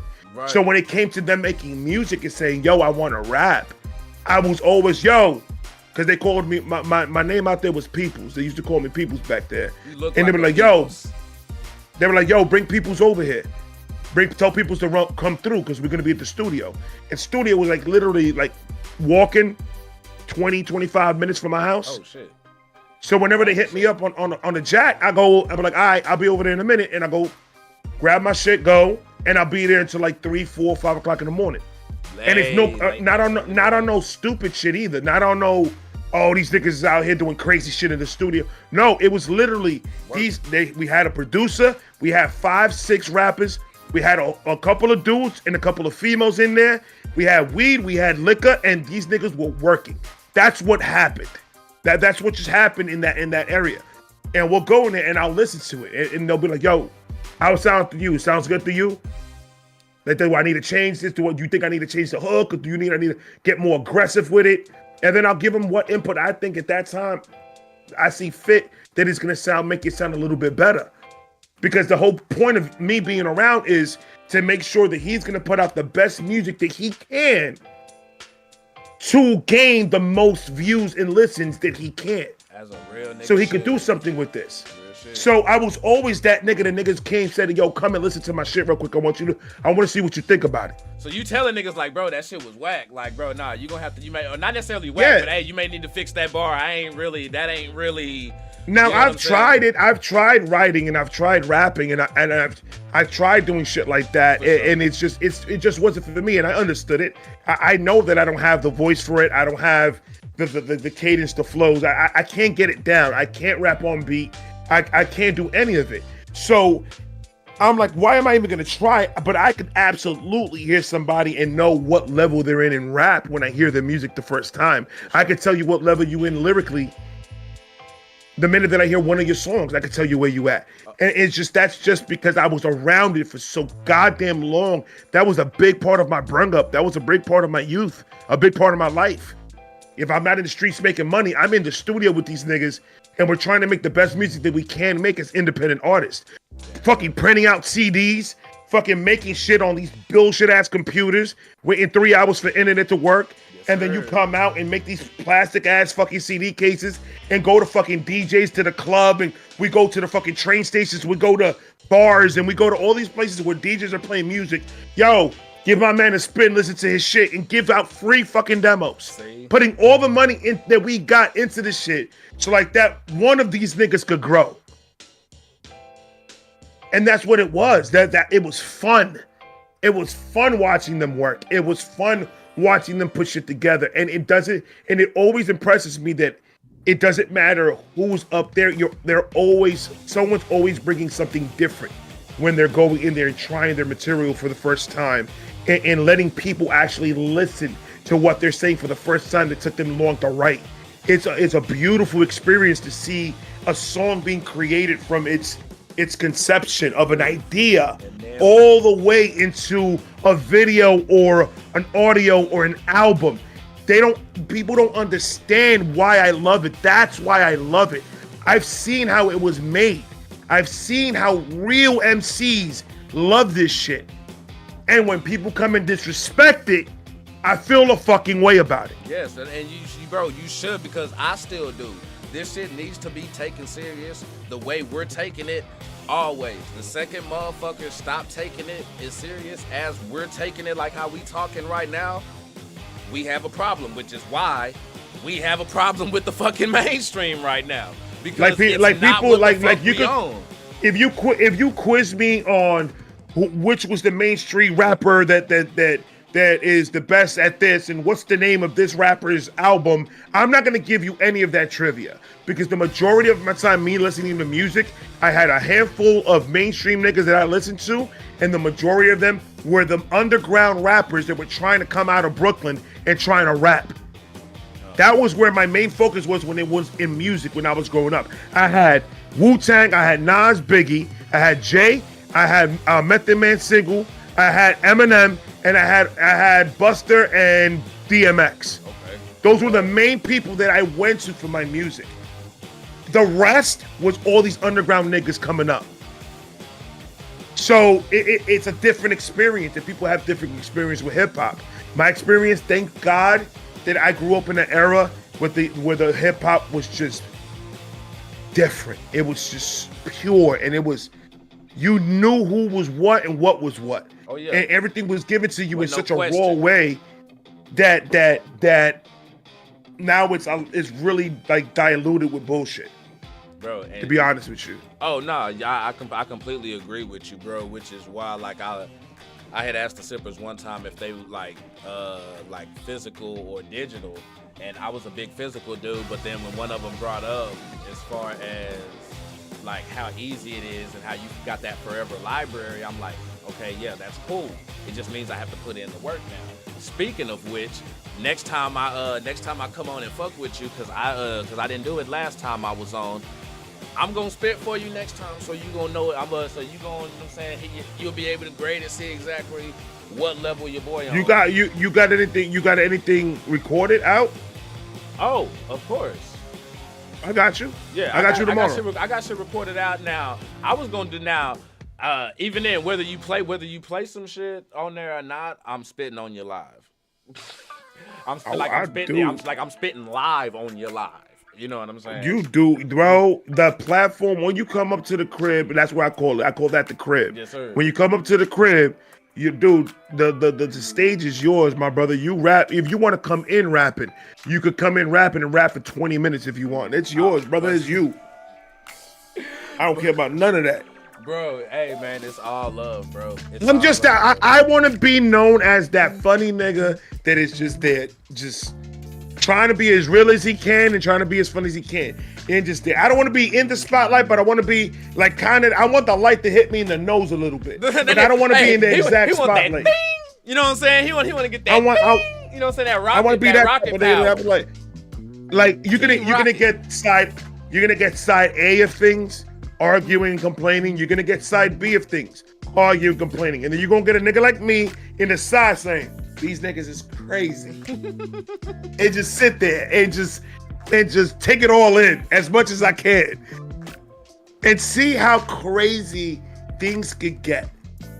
Bro, over something that has nothing to do with you. That's crazy. And you know that shit. That is the most craziest thing in the world, bro. It's gonna happen, bro. I'm telling you, because the day that motherfuckers like me, you, Keto, you know what I'm saying, like Disco and these other, you know what I'm saying, folks, like Cyrus, like, bro, like if we all get like in a spot, bro, you know what I'm saying, like whoever, bro, that shit it would definitely be like that. It would be exactly like what the fuck you talking about right now. This nigga would start some shit. He would be like Kevin Nash back in the day. He gonna pop that bitch off, and then he just gonna slide back on some praying mantis shit like that. And it's not even on no I'm on some negative type shit. It's on some I'm not gonna back down if niggas come over here talking crazy. Ha! That's where I'm at right now with it. I'm just not gonna back down no more. When niggas come in here me talking crazy, and then when I talk crazy back to you, then it's a fucking problem. So I'm gonna tell you this. At the end of the day, the nigga you see in front of this camera right now is gonna be the same nigga you're gonna see when you see me face to face. And there's nothing you're gonna do to stop anything to happen. Point fucking blank, nigga. At the end of the fucking day, I really don't give a fuck that much. Oh, bro, and nigga, hey, if nigga fuck, and if they do give a fuck, fuck them. Because I'm here about the love. I'm here about the peace. I want to see everybody win. Oh yeah. Not just specific niggas. I want to see everybody win.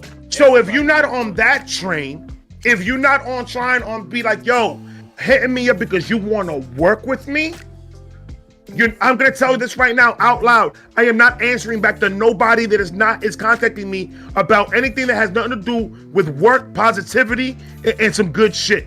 I don't want none of that other bullshit thrown my way. Because I really, really don't have time for any of that crazy shit, bro. You're too busy grinding. You can't get distracted by that. That's exactly what that shit is. That's just distractions, bro. I was gonna say this. I held myself from saying this in my reaction that I did because I wanted to say it here. I have a shirt that's coming out soon. I'm still working on the design, but it is coming out soon, and it's gonna say #doing rapping doing work 2025. And I'm gonna go and buy every single color when I make it. and that's what I'm rocking for the rest of the year. I'm gonna buy the hoodies, I'm gonna buy the shirts, I'm gonna buy everything. And that's what I'm rocking the whole entire year. So niggas could know exactly where my energy at. Don't come at me if it's not about working. And if it is about working, it better be on some up and up shit. Because if we're not working, I'm not talking to you. Do you understand? Do you understand? What this is about, I want to make sure that we can all get as much people as possible and try to bring as much positivity into this fucking social media, this fucking YouTube shit. We've been doing too much negative talk, too much negative shit on this internet crap for way too fucking long, bro. It's about fucking time we be done with this shit already. Be like, all right, dog, I'm done with the dick measuring contest. My wife likes the size of mine, and that's all that matters. I'm out of here. Do you hear me? And I'm done. Because come on, dog, are we going to talk about you going to be a real man, or you going to be over here going crazy on the internet over some dumb shit? No. Nah, bro. Oh, word. And you know what? And that's a perfect segue for the topic that I have here. You know what I'm saying? What I was going to pull up is like, we as reactors. You know what I'm saying? Like, what? I tell you what, when I talk, nigga. I'm sorry, bro. I'm sorry, bro. When I talk, motherfucker. Oh, hey. Hey, nah, hey. Don't listen to me then. Hey, nah. Don't listen to me then. Nah, nigga. Don't listen to me then. Nigga, keep the nah. Bring that nah. Bring that back. Nah, cause nigga, that's what we need, nigga. You ain't gotta apologize for shit. Nah, nigga, you ain't gotta apologize for shit. We need them to hear you. Don't listen. We need them to hear you. They do know that I don't pop up and force them to watch my shit, right? Huh. I don't want to hear nothing. We're talking about movement, a movement of positive fucking people pushing each other to grow as a team, as a unit, not as a person, as a fucking unit. Y'all niggas don't want to do that. Oh, it's all about me. What's gonna make me grow? What's gonna give me the views? What's gonna give me this? Then you could go over there with the rest of these niggas, and I'll see you later. Do you understand? Because we squad over here. What do you say? What that shirt say?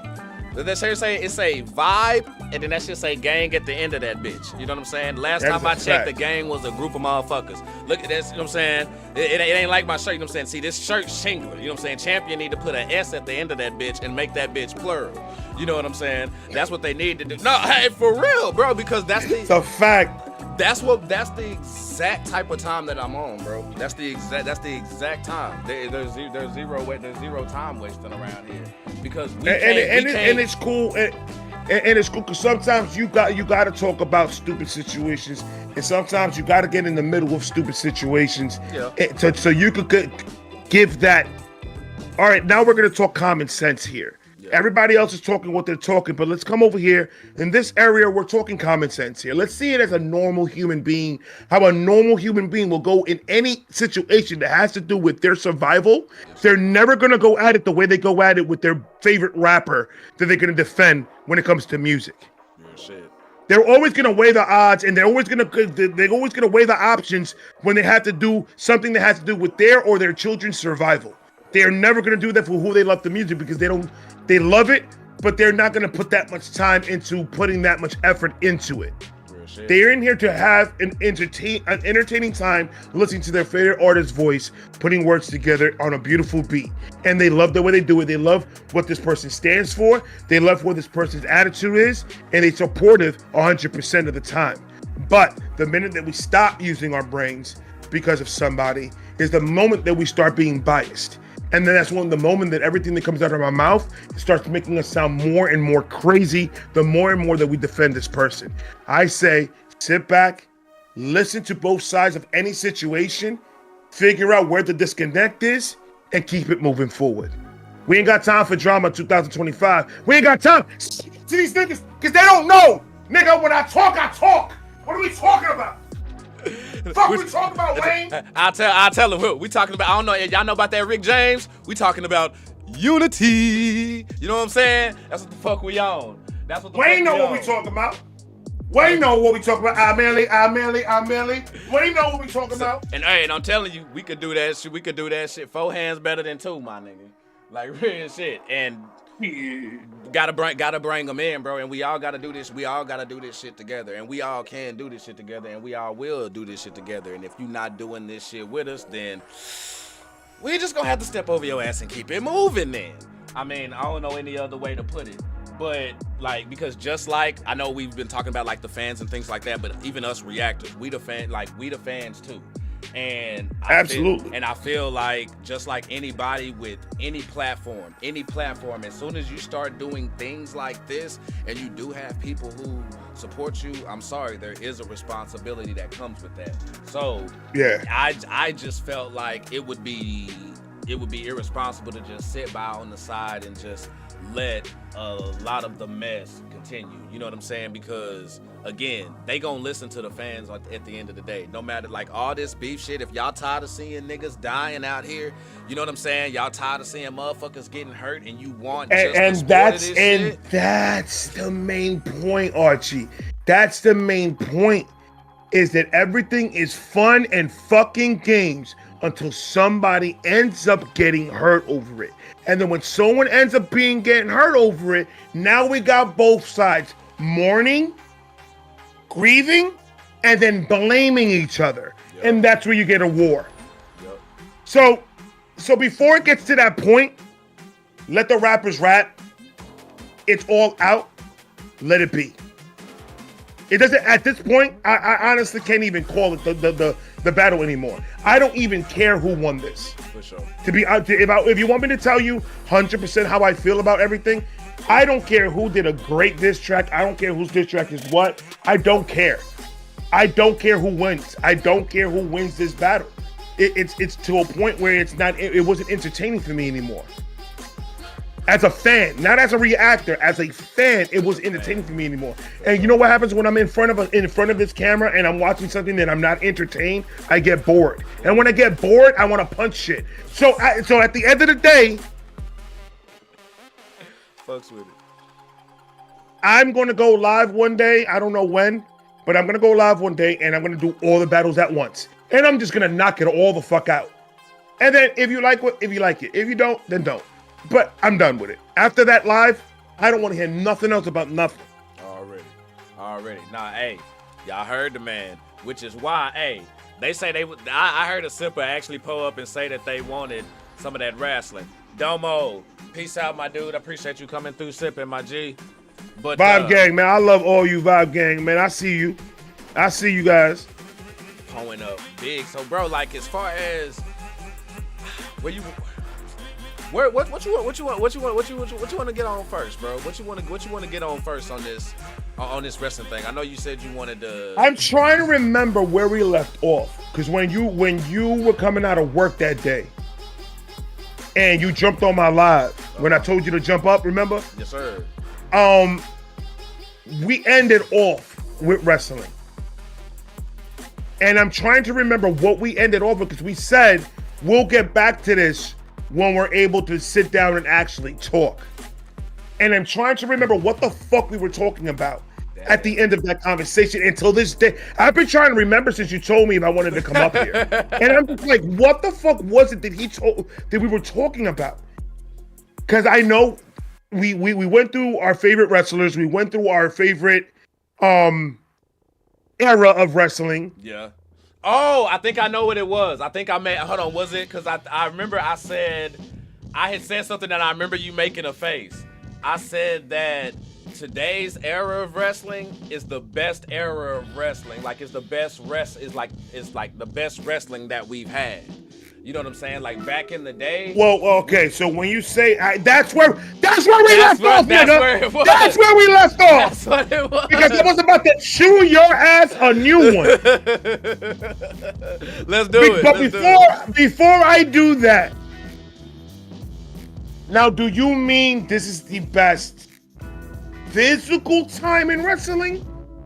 Like what's going on in the ring? Yes. Or promo-wise? No, I'm talking about in the ring. As far as yes, 100%. Yes, 100%. Yes, strictly athletes. I mean, let's be real. If we're talking about athletic-wise, absolutely, this is the best era because now there's weight restrictions. Now there's people need to be on their toes. You got to be on point. You got to be healthy. You got to be in the gym. You got to be eating right. You got to get your physicals done. These people, like I saw what the WWE. AEW and all these people do, what these wrestlers have to, they are on a strict fucking diet. It's on their contract. that they're on a strict fucking diet. Love that. I love that. Because they want the best performance. They're focusing more on the athletes in the ring now. So I would agree with you on that point. But when it comes to the goddamn promos, you could kiss the backside of my ass. Because the Attitude Era is always and will always be the best era in wrestling when it comes to the promo. I'm not going to lie to you. When Jeff Hardy, when the Hardy Boys came out, Dudley Boys and Edge and Christian and the table ladders and chairs and Kane and Undertaker with the cage match. Yeah. There's a lot of physicality that was going on back in the day. It was more raw. This is more ballet type of wrestling. Yeah. They're a lot faster. They're a lot quicker. They do a lot more top rope moves. They're not like, while people get hurt, they're not getting hurt like they were back in the day, because even then, like, as much as we love Triple H, The Rock, Stone Cold, and all of these characters, bro, they were hurting each other, damn near ending each other's careers while we were getting this shit, which is why Triple H, who went through all that shit, people will tell you like, oh, the only reason why he's there is because he hit Stephanie McMahon. No, even if he wasn't married to Stephanie McMahon, he would have been. You honestly think that Vince McMahon is going to put a nigga that doesn't know how to run a company in charge to run his company? You remember the power plant at WCW? You remember the power plant at WCW back in the day when they were doing all of that shit? Triple H was in the gym telling them everything that was wrong in that bitch, what they were doing wrong back then. This is before he even got to WWF and started doing all of that shit. So it's like, bro, he's been ready for this shit. So he remembers all these people getting hurt. Hunter Helmsley, I could say, besides Ric Flair and besides Hollywood Hulk Hogan, those, I think Triple H you could put up as the best heel in wrestling. Nobody's gonna beat Triple H when it comes to being a heel. You know why? Go ahead. Because Triple H wholeheartedly did not give a fuck what the fans thought about him when he was out there being a dick. He really didn't care. And it showed when he spoke. It showed when he delivered his promo. It showed when he was on the camera. He didn't give a fuck about nothing. And that's what made him, because he was more real about it. Ric Flair, hands down, the Nature Boy is the heel. But Triple H. Hold on, but what about, so hold on. We gonna forget about Shawn Michaels and JBL? Listen, you need to relax. First of all, relax. Let's talk about this. Okay. And you want to be real with me? No, for real. Triple H carried DX. It wasn't Shawn Michaels. Oh, no. That is completely... That is because Triple H's DX was the reason why we even still talk about them the way that we do, is because of Triple H's DX. It wasn't because of Rick Rude being in the back holding the fucking briefcase. And when Shawn Michaels left, who held down DX when Shawn Michaels left? Oh, it was Triple H for years. Yes, sir. Immediately brought X-Pac back from WCW. Immediately brought him back. So Triple H to me is, and the reason why I say it, Shawn Michaels wasn't as sadistic as Triple H was in the part that he played. Now I know, it was all scripted. It was all scripted. But I remember that's the whole point about Cactus Jack multiple times and shit like that, and it's like, let's go. You know what I'm saying? Triple H's endurance to be able to talk the shit that he talked and able to back it up in the ring was amazing. Yes, sir. So that's why Triple H will always be one of my honorable mentions. That man is, and not only that, sure. he has taken the WWE and he has brought it to the new millennium, the new era, in a very, very great way.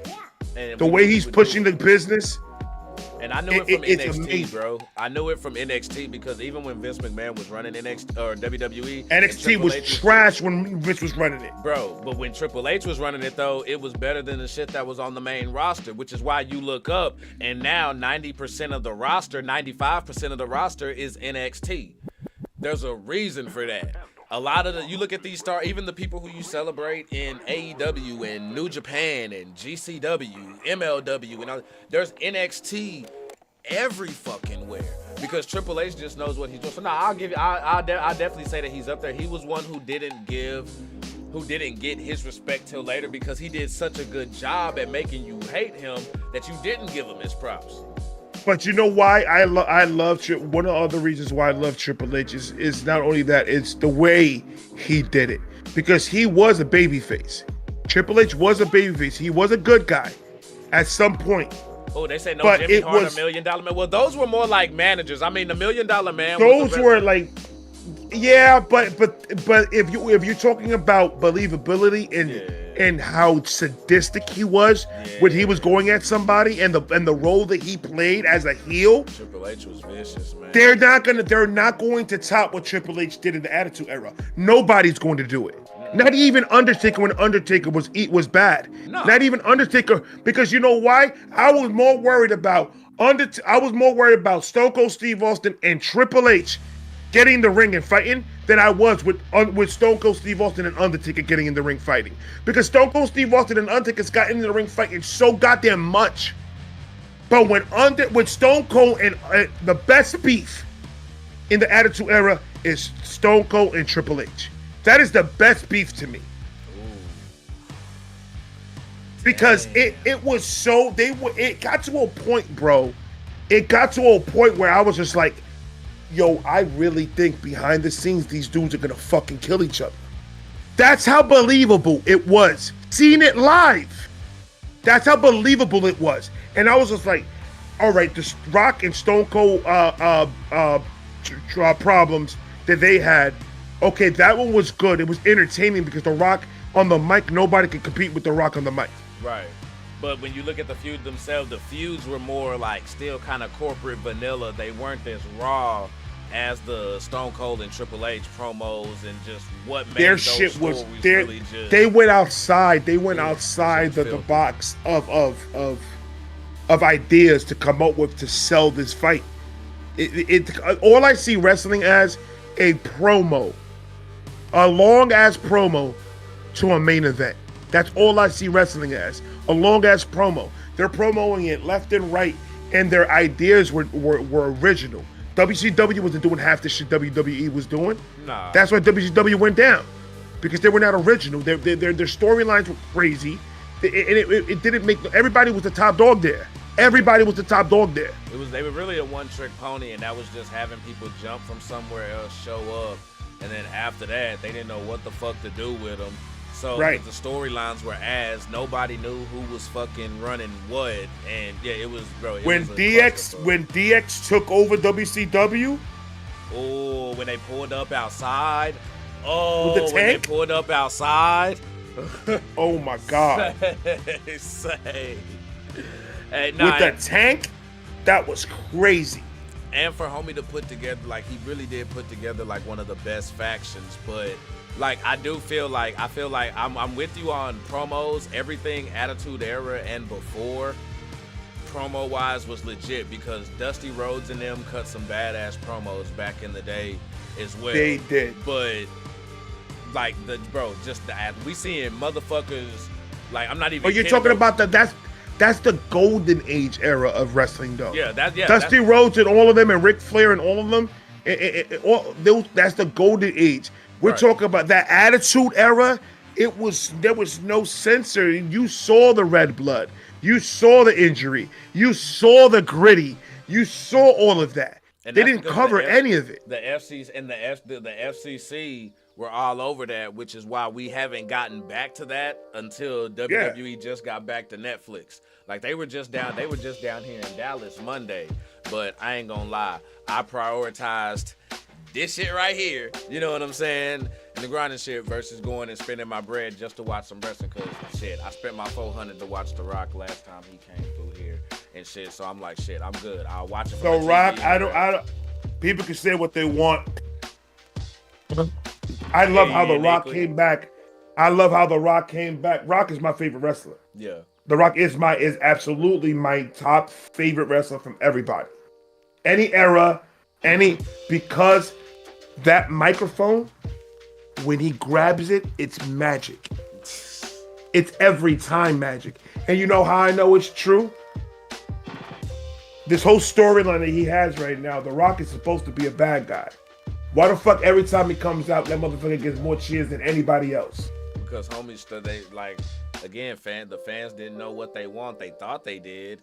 They got Cody Rhodes, yeah, and did all of that. But I'm gonna be real, the storylines just haven't been the best storylines to make me care about that shit. So what they do, I feel like this shit's done on purpose to set us up for when Cody goes heel, because y'all motherfuckers ain't ready for that shit. Like, they're not ready for that switch. Are you crazy?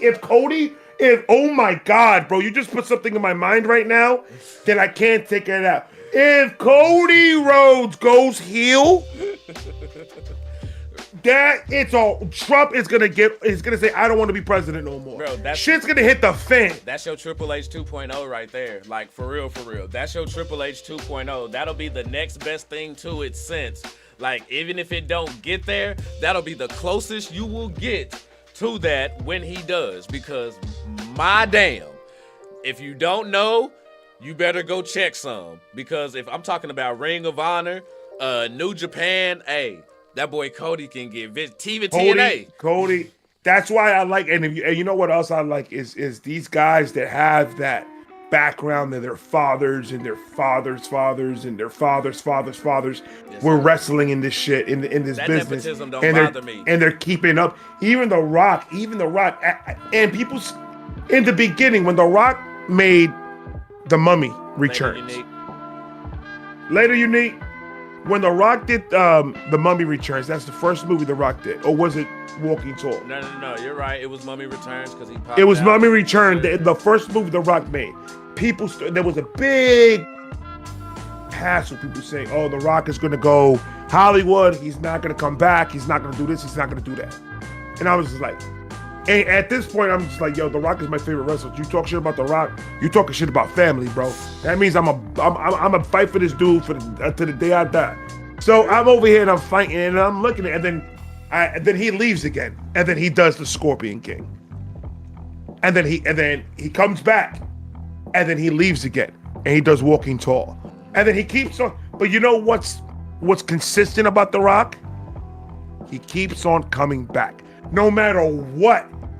Every era, The Rock keeps on coming back and showing love to the business that made him what he is. You gotta respect because that. if people think that Vince McMahon did not have, Vince McMahon could be a piece of shit, and fuck Vince McMahon for everything that he's being accused for. He could go rot in jail for the rest of his fucking life for all I care. Talk that shit. But when it came to picking out the talent, it was one of the Briscoe brothers, I think, was the one that first saw The Rock and brought him to Vince McMahon. No, it was Pat Patterson. Pat Patterson. Pat Patterson was when he's like, nah, you don't want him tomorrow, you want him now. Yeah, you want him now. And then they gave him that stupid the Rocky Maivia character and started him off with that Rocky Maivia character. Yeah. And then he went to the Nation of Domination. And so when he went to the Nation of Domination, that's when I was just like, hold on. And I didn't connect Rocky Maivia with The Rock in the Nation of Domination. So I was just like, oh shit. When I found out, I was like, oh, okay. That shit swerved you at the time? Like, I didn't put it together. You didn't put two and two together? Oh, bro. Oh, damn, bro. I wish I could have seen your face on that shit then. Oh, my God, bro. When I found, I was just like, oh, shit. That was Rocky Maivia that came out in the Royal Rumble. I was like, holy fuck. Yo, dude, I still got goosebumps to this day thinking about that shit, bro. Like, and it's just like, and then I saw him grow. I saw The Rock, the character, The Rock. I saw him grow. Literally. Into what he is right now. So, no matter what he says on camera, and no matter what people agree with The Rock or not, dude, when he shouted me out, I almost passed the fuck out. What? What? You didn't know? Hell to the fuck no! When the fuck did this happen? What the fuck? What? Nigga, I'm gonna tell you this. One of the most surreal fucking days of my life. One of the surreal days of, I got the footage still saved in my phone. 3 years later, I still got it saved in my phone. So check this out. Do you remember the song that Tech 9 did with The Rock? Yes, sir. Yes, Face sir. Off. Yes, sir. So I did a reaction to it. Okay. I reacted to it. Weeks passed by, like 2-3 weeks passed by. Okay. I wake up because my phone's going like fucking berserk. And I wake up, it's like 7 in the morning or some shit like that. And I look at my phone. I don't know if you know who King Blitz is. He's a reactor too. I've heard of him, yeah. So King Blitz, like he put me under his wing. He showed me the ropes with this YouTube shit. Okay. And he hit me up and he called me. And he said, "What the fuck are you doing?" And I was just like, "Bro, I just woke the fuck up. Like, what's going on?" I was like, "Bro," I was like, and he was like, "Yo, did you check your phone yet?" And I was like, "I was about to before you called." And I was like, I had like 2,000 something mentions on Instagram. And I'm just like, what the fuck? so I don't know what the fuck is going on. I'm still trying to wake up. I don't know nothing. He said, "Check your phone, call me back. Check your phone, call me back." And I'm just like, I go into the messages and I'm seeing me being tagged on everything.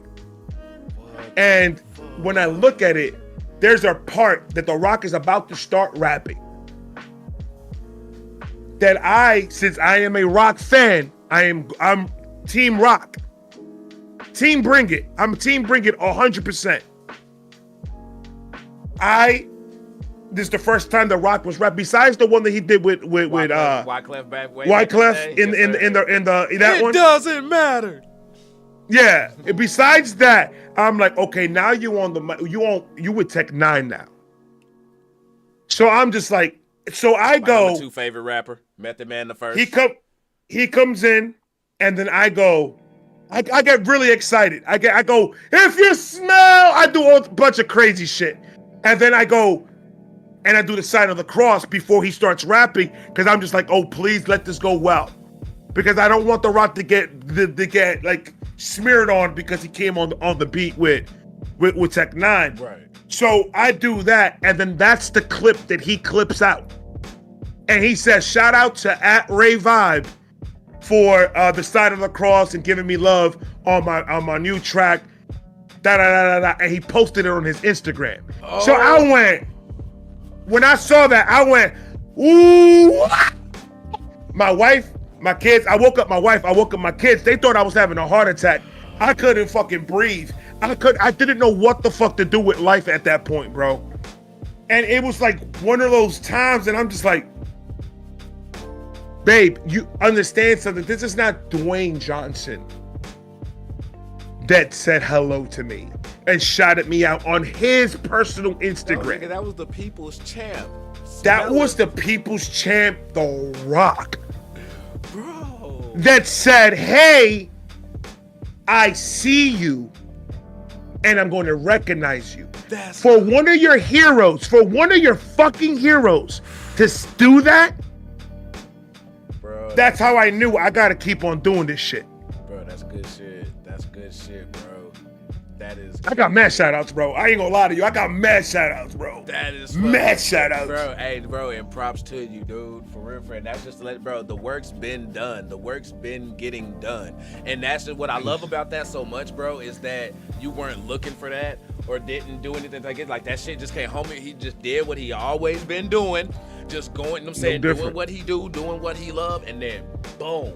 You know what I'm saying? Blessings, bro. I love that shit, bro. Dude, I fucking for you, my dude. Dude, the ride that I've been on this YouTube shit, bro. I never would have thought in a million years it was ever gonna happen to me, bro. I'm gonna be 100% with you. The amount of artists that has gone out of their way to show love to me has been overwhelming. has been to a point where I sit back and I'm like, do they watch the whole video? Like, do they really, like, why are they doing that to me? Why are they giving me that? Like, and then I start seeing, it started with The Rock, and then it was like Montana 300. It was fucking Ren. It was Upchurch. Upchurch did it in a fucking concert and on Instagram and on YouTube. Damn. And it's just like all these dudes showing all these love, and I'm just like, why? Like it keeps on running through my mind, like, why though? And I never could get it. I never could get that shit. And I'm just like, it's cool. And it's, as a fan of rap, to have people that you listen to every day, to recognize that they get there and they fuck with you and thank you and are humbled and are very gracious of me taking time out to react to their music, bro. That feeling, it's like a drug. It's a drug every single time it happens. And I'm blessed. I'm blessed to be in the position that I'm in and have the followers that I have and the family that I have and the peers that I have to continue doing this shit full time, bro. Like for real. It's a blessing. Man, bro. Hey, I'm happy for you, dog, and you deserve all that shit, fam. Like, for real. And I mean, that's why the shit ain't coming your way for no reason, bro, because you good. I mean, you good at what you do, and a lot of times in life, bro, we go through a lot of shit, and then we just stumble upon what was meant for us the whole time. While we thought all this other shit, we out here chasing all this other shit, what we thought we were supposed to be doing, look where you end up. And you know what? And that's why I tell my kids. Right there. I told my son, because I gave him an answer to a question a long time ago that I don't have the same answer anymore. Like, he asked me, he was like, what should I do?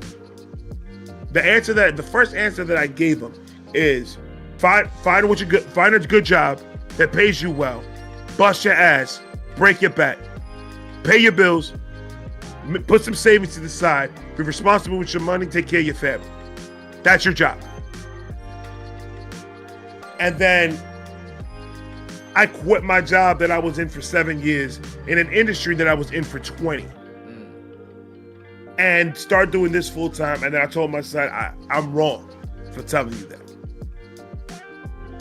Money doesn't matter.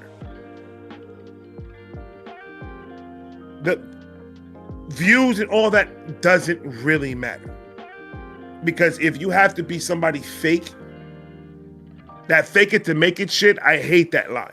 I hate that line. Bro. Thank you so like much, the pit of my bro. stomach. Oh my gosh. If you have to so much, fake bro. it to make it, if you have to fake like you love your job just because you want to get that check, if you have to fake being somebody just so you can get that view, if you have to fake doing anything, you're cheating yourself at a possibly good life. Focus and live within your means and focus on your happiness and fixing you, and then you'll find something. I didn't know I wanted to be a reactor when I was 16. That didn't exist when I was 16. I laughed being at a reactor, doing this shit at the first. internet didn't exist like that when I was 16. So I never had a dream of being an influencer. I had a dream of being something that has to do with music. I knew music was a big part of my life and I loved it. But I never, ever, ever wanted to do or even dreamt about doing any of this. Yeah. And 40 years old, and this is where I'm at. This is what I'm doing for a living. And it's never too late. You're never too old to actually do what you love to do. So I told him, I take that back what I told you. You can't go off of that advice. That's a slave mentality. And you're not a slave, you're a leader. I want you to lead these motherfuckers. I don't want you to follow nobody. Do what makes you happy. Do what it's going to make you have a smile on your face every single day. And there's sacrifices that are going to need to be made. And there are going to be things that you're not going to be able to do. But at the same time, do you want that short-time materialistic happiness, or do you want a full-time happiness life that when you die, you have no regrets and you could die happy? If that's the life you want, it's gonna be a bitch to get it. Huh. I'm not gonna lie to you. It's not easy in this world. I mean, let's keep it 100. But at the end of the fucking day, whatever makes you happy. Dad, I don't want to play baseball. He wanted to play baseball because he knows that I love baseball and I wanted him to play baseball. Okay. I know he hates baseball, but he's doing weightlifting now. And he came to me, he said, Dad, I don't want to play baseball. I kind of want to do weightlifting. Go, okay. Whatever you do it 100%. Give it everything you got. And if you fail, at least you could say, I gave it everything I got. I'm just not good at it. Next, and move on to the next one. Right, ain't nothing wrong with that. And you didn't fail, you learned. And it's one of those things that it's not only for my son, it's not only for teenagers, for adults. Like we get ourselves into this mindset that we have to live a certain life in order for us to reach a certain point of happiness, or we have to have something, or we have to be somebody, or have a name, or have these many followers in order for us to be validated that we're worth something. And that's where we're wrong. The minute that you start actually loving you for not only making the mistakes you made, but also fixing the mistakes you made to make you a better person, then when you start focusing more eternally as a human instead of a race, a reactor, a musician, a voter, or whatever, you as a human being, you could see how easy life will be from that point on. Once you get to that point, because it's not busy anymore. You have one track mind. No one is going to tell me shit, and I'm going to do whatever's going to make me happy. And I think if everybody follows that, yes, you are going to have to go and stop going fishing every month. You have to stop doing a lot of clubbing and buying the newest car or the newest sneakers or the newest hat or the newest anything. Sacrifice that. When I mean sacrifices, that's what that means. That shit means that sacrifices will be made, need to be made in order for you to live that. Because when you say, oh, I don't have money to do what I love to do, but you got money to go out fishing. You got money to go out doing everything you like to do, but you're not focusing on you and your happiness. You're focusing on your short-time happiness that costs money to do. Instead of using the money that you're going to waste on your happiness to use the money for something that you love to do to make a career so you won't have to go back to your fucking boss every single day and do what he tells you to do. There you go. You want that long-term happiness, not that short-term shit, for sure. No, when I talk. These niggas don't listen. Bro, that's that. Well, that motherfucker's preaching that guy. He talking that gospel right now. For real. I can talk for the help. Like I could be greedy and keep this game to myself. I can just say fuck it. I know what the fuck to do. I'm just gonna do me, and I can collect the bag and fuck everybody else. You know what's crazy? I could be at 1 million subscribers right now. I just did the math the other day. You know, and that's crazy. Say, my nigga, man. My nigga. But nah, he's not fucking lying, though. He not lying with that shit. You gotta love what you do. Like, I said that shit, I honestly, since I had started doing music. Like, I always felt like, man, I was meant to do something else besides working for another motherfucker. You know what I'm saying? Now, again, luckily I have a job that I love doing that I can do while I'm doing this. So until I'm at a point where, you know what I'm saying, this is full time, I'm cool with doing what I'm doing. But it's like he say, you gotta be happy doing that. I'm not cool with going and getting the bag and being miserable doing that shit. I need to be happy while I'm getting it. I know what that shit's like. I know what it's like to get the bag and be miserable doing it. And I'm talking about from the streets to retail in the grocery stores. I tell these motherfuckers all the fucking time. I just told a motherfucker the other day in the comment section. I was like, nigga, I went from a job that I was making almost close to $100,000 by myself a year to fucking doing something that I love to do, making $20,000 a year. So don't tell me that I'm doing this for the money. Because if it was for the money, I would have kept that fucking job and said, fuck YouTube. I'm never going to be able to make $100,000 a year. Fuck out of here. Bro. What are we talking about? That's, bro. It's shit, bro. It's a passion, and I can see that with what you gotta do, have bro. it. And you know what I'm saying, and I love that shit. And for all of y'all who are, you know what I'm saying, rocking, doing what y'all doing. And I mean, there's a passion for y'all who come in and sip with us. I mean, like, yo, I mean, we say it all the time, and we gonna keep saying it. The love and shit that y'all show us is unreal. And I heard because I heard you saying this shit during one of your lives, bro. Matter of fact, it's when you was, you know what I'm saying, you was going off, bro. It was just like, bro, you was talking that shit. And you were talking about, like, man, like, hey, back in the day, you know what I'm saying? Like, I was that, you know what I'm saying, lonely, you know what I'm saying, awkward motherfucker, you know what I'm saying? Like, didn't really have no friends and shit like that, you know what I'm saying? Like, for a while, like, you said, like, you had those, like, lonely moments and shit. And, like, as soon as I heard homie say that shit, bro, that shit immediately took me back to where I was, because it was the exact same thing, bro. When I say going through life, I am the king of misunderstood, dog. Like, the king of that shit.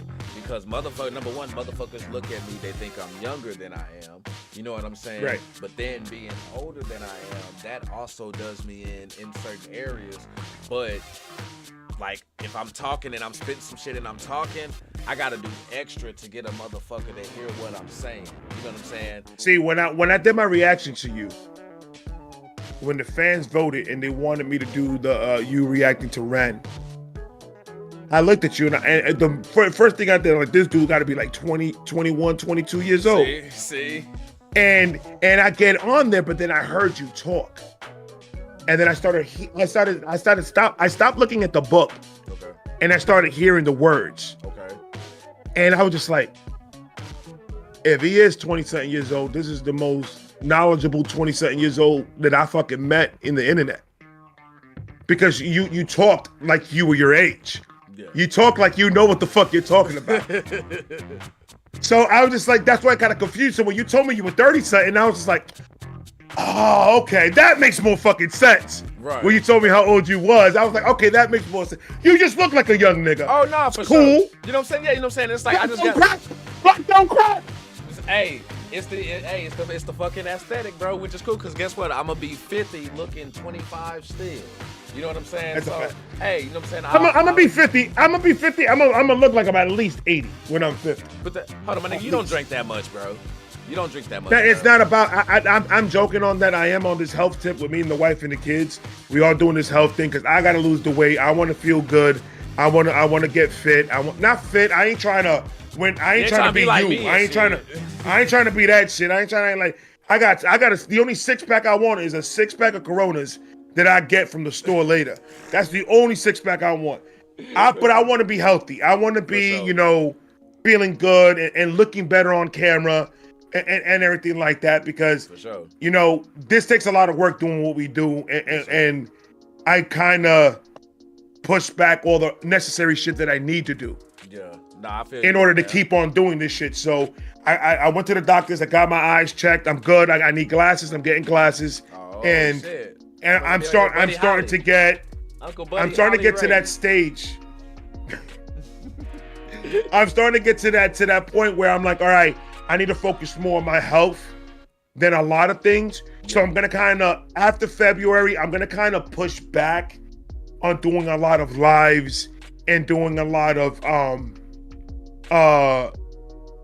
album reviews, and I still want to do the interviews. So I'm going to continue on bringing up guests so I can continue on helping the community grow and shit like that. So I'm definitely going to keep on doing that. But I think after February, I'm going to take a break on doing album reviews and doing all that lives and dono lives. Like dono lives once in a while, but not like I've been doing. Right. And focus more on working out, going to the gym and just doing shit like that and getting my body right and getting better. And because I want to do this for the rest of my life. So right now, my job is to make sure that the rest of my life is a long time from now. There you go. Real shit, bro. And so, I ain't mad. Nah, can't nobody be mad at you for that, dog. You did that. That's actually that's the right decision, because I can say for I am gonna record it. Everything is gonna be documented. My road to my health is gonna be documented, and it's gonna be on the second tier of my Patreon. That's where I'm gonna put that. So when I'm gonna start running, I got the GoPro camera, and I'm gonna start just running with my GoPro camera, having conversations, things that I'm just thinking about when I'm running, and just having those intimate moments with the fans So like they can have their money's worth of why they're gonna go and subscribe to the Patreon. So I'm a absolutely record gym time, swim laps. So y'all still getting content, damn it. It ain't like he just pulling back off of this and not giving y'all. No. I don't want to Y'all put on this road with him. Y'all on the ride. I'm talking about, and the reason why I'm gonna pull back on the lives, because when I go live for hours. Yeah. So I want to get my reactions and everything on the Patreon videos done and my reactions done at a decent time where I still have time for the family. Get to bed at an early time, wake up early and start running and making breakfast and getting my day started and actually starting an actual schedule. Because in order for me to start getting healthy, that schedule needs to be there. So after February, it's not that I'm slacking on anything. It's that I'm focusing more on the Patreon, I'm focusing more on my health, and I'm focusing more on actually focusing on the music reaction itself. Sure. And of course the show that we got, me, Captain Kurt, and Lockwolf, which is the Independent Tonight thing that we're doing, and that's going to be one of the focuses too for 2025, and collabing with everybody, collabing with Gito, meeting up with Gito, doing meetups with the fans, and it's about structure, it's about scheduling, and it's about timing. And as long as we get all those in order before we announce anything, I think it'll run so smooth throughout the year that this year's gonna go by so smooth. We're all gonna grow so much, and it's gonna be something that I think going into 2026, that a lot more people are gonna jump on that wagon and jump on that positive tip and on that health tip too. Yes, sir, bro. I'm happy for you on that, man. Like for real, and even like I appreciate that. Just, like for bro, because like real shit, bro. Like and not even like on no Diddy shit or whatever like that. With the love that you just done shown, bro. Like, you know what I'm saying? From the sippers coming in and requesting me and getting me on, and then the impromptu wanting to bring me on. Like, bro, you showed love in ways that you didn't have to. So like again, like not even on no like soft shit, but like I love you, bro.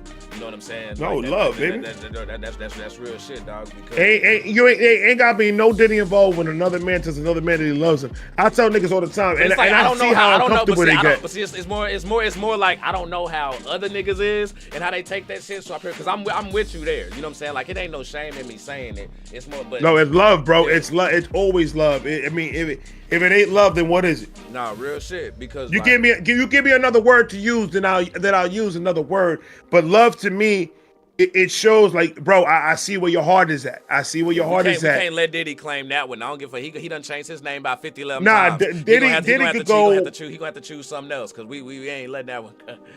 Brother, Diddy could go, and he has a lot more shit to worry about. And that's that bad. He's gonna be just like Meek Mill was in that pool.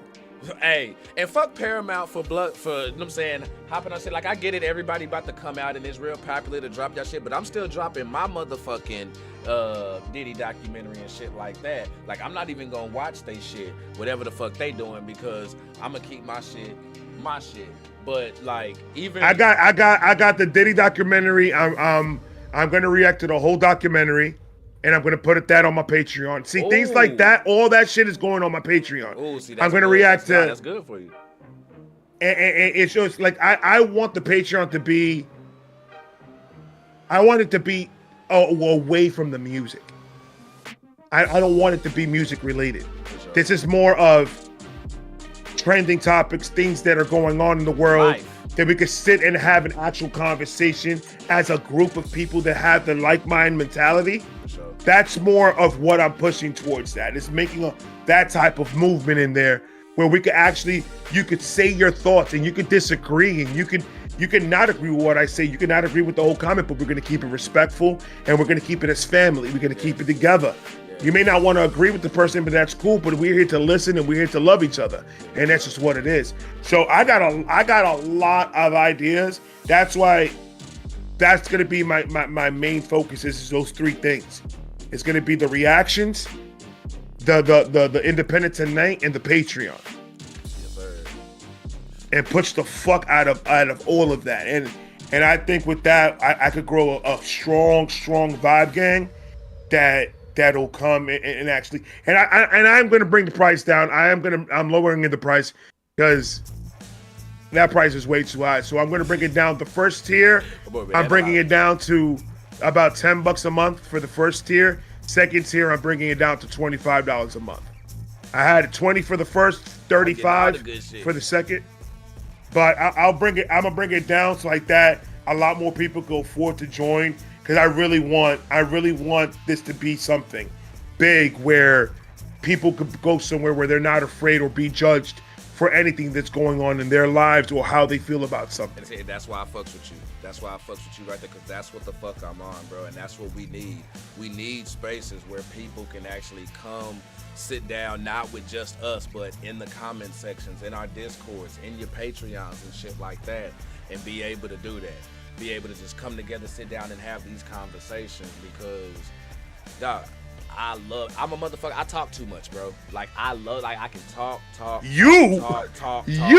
Bro, like, I love doing this shit, and that's part of the passion. So it's like, I can do this shit forever, and if I'm gonna be talking, damn it, I'm gonna have to be talking about something. You know what I'm saying? Like, I to the point where I get frustrated when I stumble over words, because when I'm stumbling over words, I'm not saying anything. Like, that's how strongly I feel. Like, when you talking, you gotta be saying something. You have to be speaking with purpose. You know what I'm saying? Because people know when Weech asked a good question. Weech asked a good question. Ray, will you offer any no-cost content? As a human, I would love to. But as a business, I already give enough free content on YouTube that I think the content that I'm going to put in here is going to be worth the cost. Okay. So that's the fairest way that I could explain that. Why there won't be no free content, because I literally give out free content. Besides my donos, everything else that I react to is free content that I give out. I don't charge nobody to join my page. I don't do any of that. So that on the business side of it, that's why I decided not to. I know a lot of people do that so people to bring people in just to see what's going on. Right. And it's a good promo tip, and that's very smart. But I want to keep this more personal than have the public go crazy. This is more for, I want the real ride or die vibe gang to join and really, really, really, really make something out of this. Already, y'all heard them. And hey, I want real quick before, you know what I'm saying? I want to let me know. You cool with this? Going ahead and just open it up and just letting the chat, you know what I'm saying, drop in some questions as well while we see. Oh, dude. Hey, mods, get I'm on an your shit. Open book. Mods, I'm an open book. Hit me, if Johnny, if y'all already got something for me, hit my line right now, and I'll go in and check the document if y'all already got some questions there on things that I need to ask. But sippers, yeah, you know what I'm saying? Like we say, we talk a lot, you know what I'm saying? But we still here with y'all, and we gonna sit here and chop it up with y'all as well. So y'all got any questions, anything like that y'all got for me or the homie, go ahead and pull them things up, because shit, we chilling. Homie say he here, we here. I mean, shit, I think we went for 5 when I was on yours. Like, yeah, bro, about 5. We did a whole fucking podcast. We might as well have called that the fucking the podcast. Bro, I mean, it was that. No, but see, we've done 2. Yeah, you know what I'm saying, like, and that's man, bro. But that's the type of thing that I'm talking about. We don't have to make I like to make a spectacle of a lot of things. Yeah. So when I have you guys up, I believe that you guys deserve an entrance. I believe you guys deserve an intro. I believe you guys deserve all of that type of stuff. Yes, sir. So I get excited about it. Being like, all right, I could make a new intro. I could do this. I could do that. It's gonna look fire. He's gonna come out, and I'm gonna bring him in onto the chat with a fire ass intro that I worked on. And I try to make a spectacle out of everything. Right. But respect. Just saying, yo, Ray, what you doing tonight? Oh, yo, I ain't doing nothing, man. I just finished some videos and shit. I was just gonna chill and watch a movie. Yo, you want to jump on live real quick and just bullshit?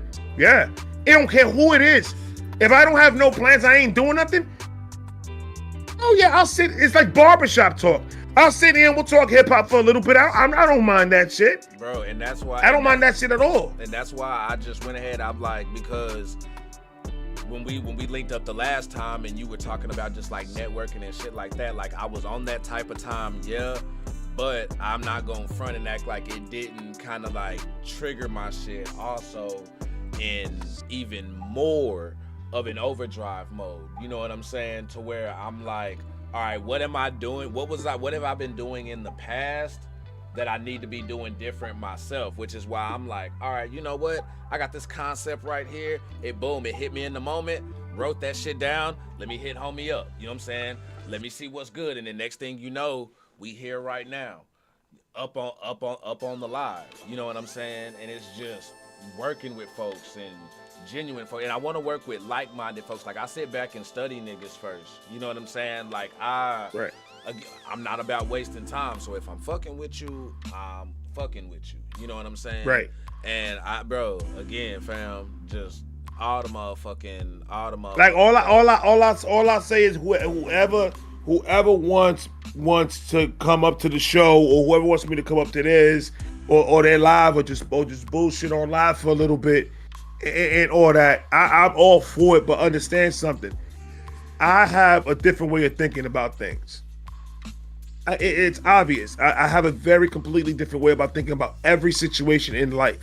So you may not agree with me in a lot of things, but you will, at the end of it, understand why you don't agree with me. Okay. And you're not going to be butthurt about it, because I'm going to explain to you exactly how the fuck I feel about it. And that's just what it is. And since I started this Ren promo run shit, and I started reacting to these reactors, every single one that I've reacted to I've been trying to get up to the page. I've been trying to make that connection. I've been trying, because all of you guys are so different, but we all think the same. Yeah. We all have the same goal, the same mentality of where we want this to go to. And I'm just like, yo, I think I stumbled onto something on accident that I didn't think, because when I thought about how can I help Ren promo his album, when I came up with reacting to a reactor, reacting to Ren, it was a thought that I had in the bathroom. Damn, that boy thought of this shit while taking a shit. Ain't that some shit? And I was like, oh, this will be fun. Because my fans, Renegades and the Vibe Gang, they loved when I react to my own shit. People donate for me to react to my own shit. And in my mind, I still to this day sit down here and I'm like, I don't understand what's entertaining about me looking at me reacting to another nigga. But they like it. So I was like, well, if they like that, they'll probably like me reacting to another reactor reacting to Ren. So I took that idea and I went with it. Oh my God, this shit just went crazy. And I was just like, oh my God, they're really fucking with this shit. And I kept it going. And then I started meeting up with you guys. You guys started seeing the videos. Right. You guys started contacting me. You guys hit the comment section, shared it on your community page. You guys did so much. And I was like, I was scared. I reacted to Rabbit Hole TV. That was the first reaction I did. Oh, okay. And I said, shout out to before I posted it, I said, I really hope that the reactors don't get pissed at this shit. Because I have a way of being like, if I see a person's personality within the first couple of seconds, I know a person that I could talk shit with, and I know a person that I can't. So you about to go there. So when I see you guys, and I'm just like, oh, all right, yeah, I could roast this nigga. He's not gonna be butthurt about this shit. I could roast the fuck out of him. He ain't gonna say nothing. I could call this nigga a whole black and mouth. He's not gonna give a fuck about that. Because he said I farmed him. Some shit to that effect. What was it? Stole him, farmed him? I said you were the top farmer for black and mouth. What kind of shit is that? But that's what I'm saying. Like I'm like I don't have a script going into this shit. When I record, bro. Like I don't know what's gonna come out my mouth, and I don't know what I'm gonna say. I am a jokey type of nigga by heart. Like that's how I am away from the camera. When I'm in an uncomfortable situation, I deal with it with joking around with shit. That's just how I deal with it. And And when I started doing it, Rabbit Hole lost her mind. She fucking loved every bit of it. She was like, oh my God, Uncle Ray, you fucking had me here in fucking tears, bro. And I was like, okay, she's fucking with it. But she's like really, they say that me and her are like very similar. What? So I was like, well, me and her had a very close personality to each other. So of course she's gonna fuck with it. But then I started going deeper and deeper into these reactors, and then I started to see people's reactions, and I'm like, oh, this motherfucker is way too serious for me. I'm gonna have to liven this shit up. I'm just gonna roast the fuck out of them. And I just go, and I try to show them respect in the beginning. Yeah. And then something takes over that I just start talking shit. And then I roast these people. And then in the comment section, all the Vibe gang on every video. If Vibe roasts you, it's because he fucks with you. It's because he loves you. Yeah. He doesn't mean disrespect. Because they have to say it, because at the end of the video, you'll be like, George. So did he like me or did he not like me? Like, I don't understand, like, because he was talking a lot of shit about me the whole video. And I was just like, that's what I do, bro. Like, come on. Oh, man, say, my nigga, but like, that's the thing. Like, that's just how we did things. If we was talking shit about you, we fucked with you. I fuck with you. You know what I'm saying? Like, we really fuck with you. But no, bro, that shit really blew my mind again, because like, like kind of like what you were saying earlier, like I just looked up and my phone was just going off, and even I was surprised. I was like, damn, I got this many people really just like riding for my shit, that really just like my shit, like they fucking with me. Like I knew what I was doing was a little bit different than what folks were doing, but I didn't think it was like that. And then you start seeing the comments, and it's crazy what one comment will do. You know what I'm saying? Right. You just sit there, you read it, and you like, damn, I really touched somebody today, or they really gave me props. I know I saw one video where a dude was like, man, yo, y'all don't understand, like, just really recognizing the time, and as far as like the edits and stuff like that, like he really went like deep into it though, and I was just like, man, somebody who got the appreciation for that shit. You as well, when you did the live reaction and you started talking about like, man, the time that it take to do that shit and then doing all of that, I was like, bro, that shit hits, and it just tells me like, man, all right, you doing something right. Just keep doing it. Keep doing what you're doing. Keep being. And I appreciate that you see. I appreciate that you see that shit, because I don't do it for. I want people to be 100% clear that I don't want or need the recognition of anything that I do on my platform. For sure. I'm not in it for any of that. Breakdown. I like to bring math involved in a lot of things because people understand math. Math is easy. People understand when you talk mathematically. So if you take all the hours that I put into what I do, and you calculate to how much I make within donos and my check from YouTube, I'm only making about. I'm literally working about $3.75 an hour. That's what I get paid. If you calculate every single moment and every time that I put into every moment that I put into my YouTube and my reactions and my lives and promos and thumbnails and all this other shit, I'm literally only getting paid $3.75 an hour. So obviously I'm not doing it for the money. It's passion, bro. I set out to say that I wanted to help the independent artist, and I want to help just the independent content creator, the person that is his own boss, that is trying to make it through this shit and is trying to fight. I've been said I wanted to do this way before I knew who Ren was, way before I knew who Upchurch was, way before I knew who any of these people were. I've been said that that's what I wanted to do. It's just that now that I see that it's a little bit coming into fruition, it gets me excited. And when I get excited, my brain starts thinking of so much things to do. And it's a beautiful thing, but at the same time, I have to also understand that I'm not 21 anymore, and I got to step back sometimes and actually schedule this shit out and make this an actual job.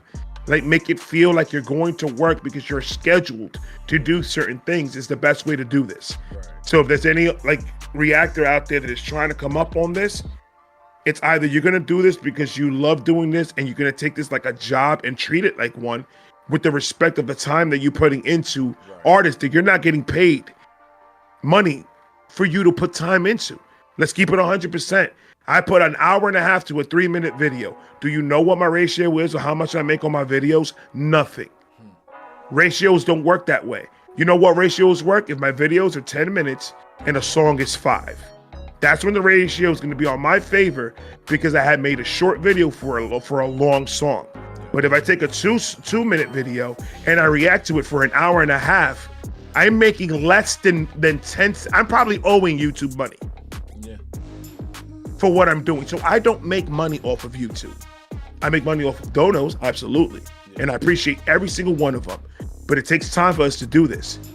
So if I could be blessed to be at 143,000 subscribers right now, and I could use some of that to help somebody else come up and not make it that hard for them to do so. I believe that's the reason why I started. I believe that's the reason why God put me to do this. That's the reason why it took me until 40 years old. And I had to go through all this bullshit to find out what my purpose was here. And I wholeheartedly believe that God put me on this earth to push positivity, to push laughter, and to push common sense more in a world that needs it. So, nigga, when I talk, nigga, they should have put me to talk for the president, baby. Ooh. Say, what are you talking about? My nigga snapping. What are you talking about, bro? There has to be a path. While there is the passion and the love for it, my niggas preaching. You gotta have that. Like, you have to treat it serious, like a job. You have to put in that work. You have to make sacrifices. You gotta realize there's gonna be nights where everybody else is having fun and you sitting back grinding. And there's gonna be times where you put in that work and. Bro, do you know how many times my niggas was like, yeah, show up in the spot. We got bottles and we got this and we about to go do this, that, and I'm like, bro, I got 7 videos to do. I got a live that I'm about to do at 9 o'clock. I gotta go do all this. What time do you think I gotta do this? Like, no, I'd rather, you know what makes me happy? Coming in here, smoking my weed and reacting to music. You could, if you want to hang out, there's a futon right here. Just don't interrupt me when I'm reacting. That's all I ask. You can chill all you want. You want to smoke, you want to drink, you do whatever the fuck you want on the futon, nigga. But I'm gonna be right over here, rolling up and smoking, listening to some good ass music and editing, my brother. So if you want to chill, this is where I'm gonna be at. Yes, sir. Yes, sir. Don't knock on my front door. Call me when you're in the front. I'll let you in through the back. I'm not gonna let you bother my family with your bullshit. But come through. But you're not gonna stop me from making my money. You're not gonna stop me from making my content. Ain't nobody gonna stop me from doing that. Only my wife. Bro. She's the only one that'll stop me from doing anything. And it's like, I still love I love doing it. And like what y'all saying, like he say he's not doing it, like he's not doing it for the bread. And like for me, while yes, I'm trying to do the career thing, yeah, I go into every video with the mindset that my video isn't gonna do shit. That way I don't set myself up with these expectations on what the fuck my views need to be and shit. And then being all like, you know what I'm saying? Look, no, I'm looking at the watch time. I'm looking at the dollars. I'm looking at other shit besides just the views all the time. And to keep going and to keep doing in this shit and to keep your passion alive, you gotta know where to put your time, where to put your energy, where to put your focus. You can't have distractions. And sometimes those distractions is having fun, my nigga. You know what I'm saying? Like, hey. You know what I do when I get paid from YouTube? The only time that I see the amount that I get paid from YouTube is when I check it. Okay, that's enough to pay the bills. And that's the only time. Every other time, we got food in the fridge, bet. I got my weed, bet. I'm good, baby. Bro, I'm telling you. I can go another month. That's what I'm saying, bro. As long as that electricity on, that Wi-Fi and shit going I'm to where I good, go, bro. like, I'm good. I did all that, bro. I did all the partying. I did all the clubbing. I did all the late nights. I did coked up in the back of a Honda Civic, in the back of a Hooters, drunk off your ass, not knowing where the fuck you at with your phone dead. I've done all that shit. I'm too old to be doing that type of shit anymore. Yeah. It's time to grind. It's time to grind. Bro. Something happened in the ending of 2024, bro, that I was just like, it ignited something. And I was just like, 2025 is going to be different. And it's not like I waited for 2025 to start. I started the shit in the ending of 2024. You know what I'm saying? Nah, yeah, shit's always in motion. It ain't never just no fucking impulse decision to just jump in. It's like it's straight up. There's a lot of planning that goes behind a lot of things that we do, especially when we have these lives and we have these contests where we do lives and shit like that. Yes. It's a lot of work that goes behind the scenes to do this. So why would I want to go through all that work, all that headache, all that promo, all that to sit up here and talk with a nigga that I don't like? Bro, should be a short discussion, like quick, fast. Cause nah, I'm one of them. If I'm not fucking with a nigga or I'm not fucking, bro, I'll move around. If you're not gonna move around, I'm gonna move around. Cause I'm not going, you know what I'm saying? Cause I'm all about energy, bro. And the energy, the energy and the vibes have to be right. If I feel unwelcomed, if I feel uncomfortable, somebody gonna have to move around, even if in the beginning, when you invited me up, I was uncomfortable when you brought me up before we went live, because I don't know your setup. So when I don't know somebody's setup, I let them do what they do. Yeah. So I don't know if I should talk. I don't know if I should do this. So that's where I'm just like, but once we got on here, it is easy peasy because we have already had this conversation. But we're on your platform now, so I don't know how you start your shit off. Yeah. So I just want to make sure I don't do nothing that I'm not supposed to. So I just stay quiet in my corner and I'm good with it. But that's the thing, like, people go out of their ways to be douches.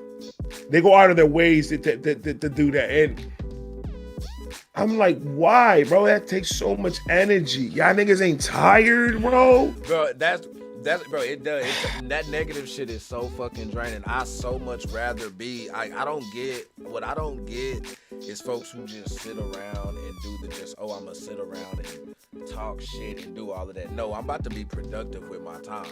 You know what I'm saying? I'm about to make something happen, because there's enough of that shit going on again in the streets, elsewhere, in other places. Where it's not gonna be going on is in my motherfucking castle. Damn it! I literally and to testify to that, I literally got 4 videos uploading right now that I have to push out and do thumbnails for after we're done here. See? So when I tell you, when you're a YouTuber and you especially a reactor, because I can't talk to you about an artist, how an artist preps, and how an artist, the work an artist has to do, because I'm not an artist. I am a reactor, so I can speak on that. And when we're talking about reactors, consistency is always fucking key on everything that you fucking do. But transparency is even more important. There you go. When you're transparent to your fans, when you're transparent to these situations, because there's some people out there that count on our videos when they come out of work. There's some people that count on going home, rolling up a blunt, taking a shower, relaxing, and putting on their TV and putting either your reaction or my reaction or both of our reactions real shit, back to back, and watch our shit. We owe it to them to be 100% when we're in front of that camera. But at the same time, the audience has to sit back and understand we put a lot of work in behind what we do for you guys. Yes. You guys make these wheels turn. You guys are the ones that I hear a lot of people say that they don't like this, so let me try to do it this way.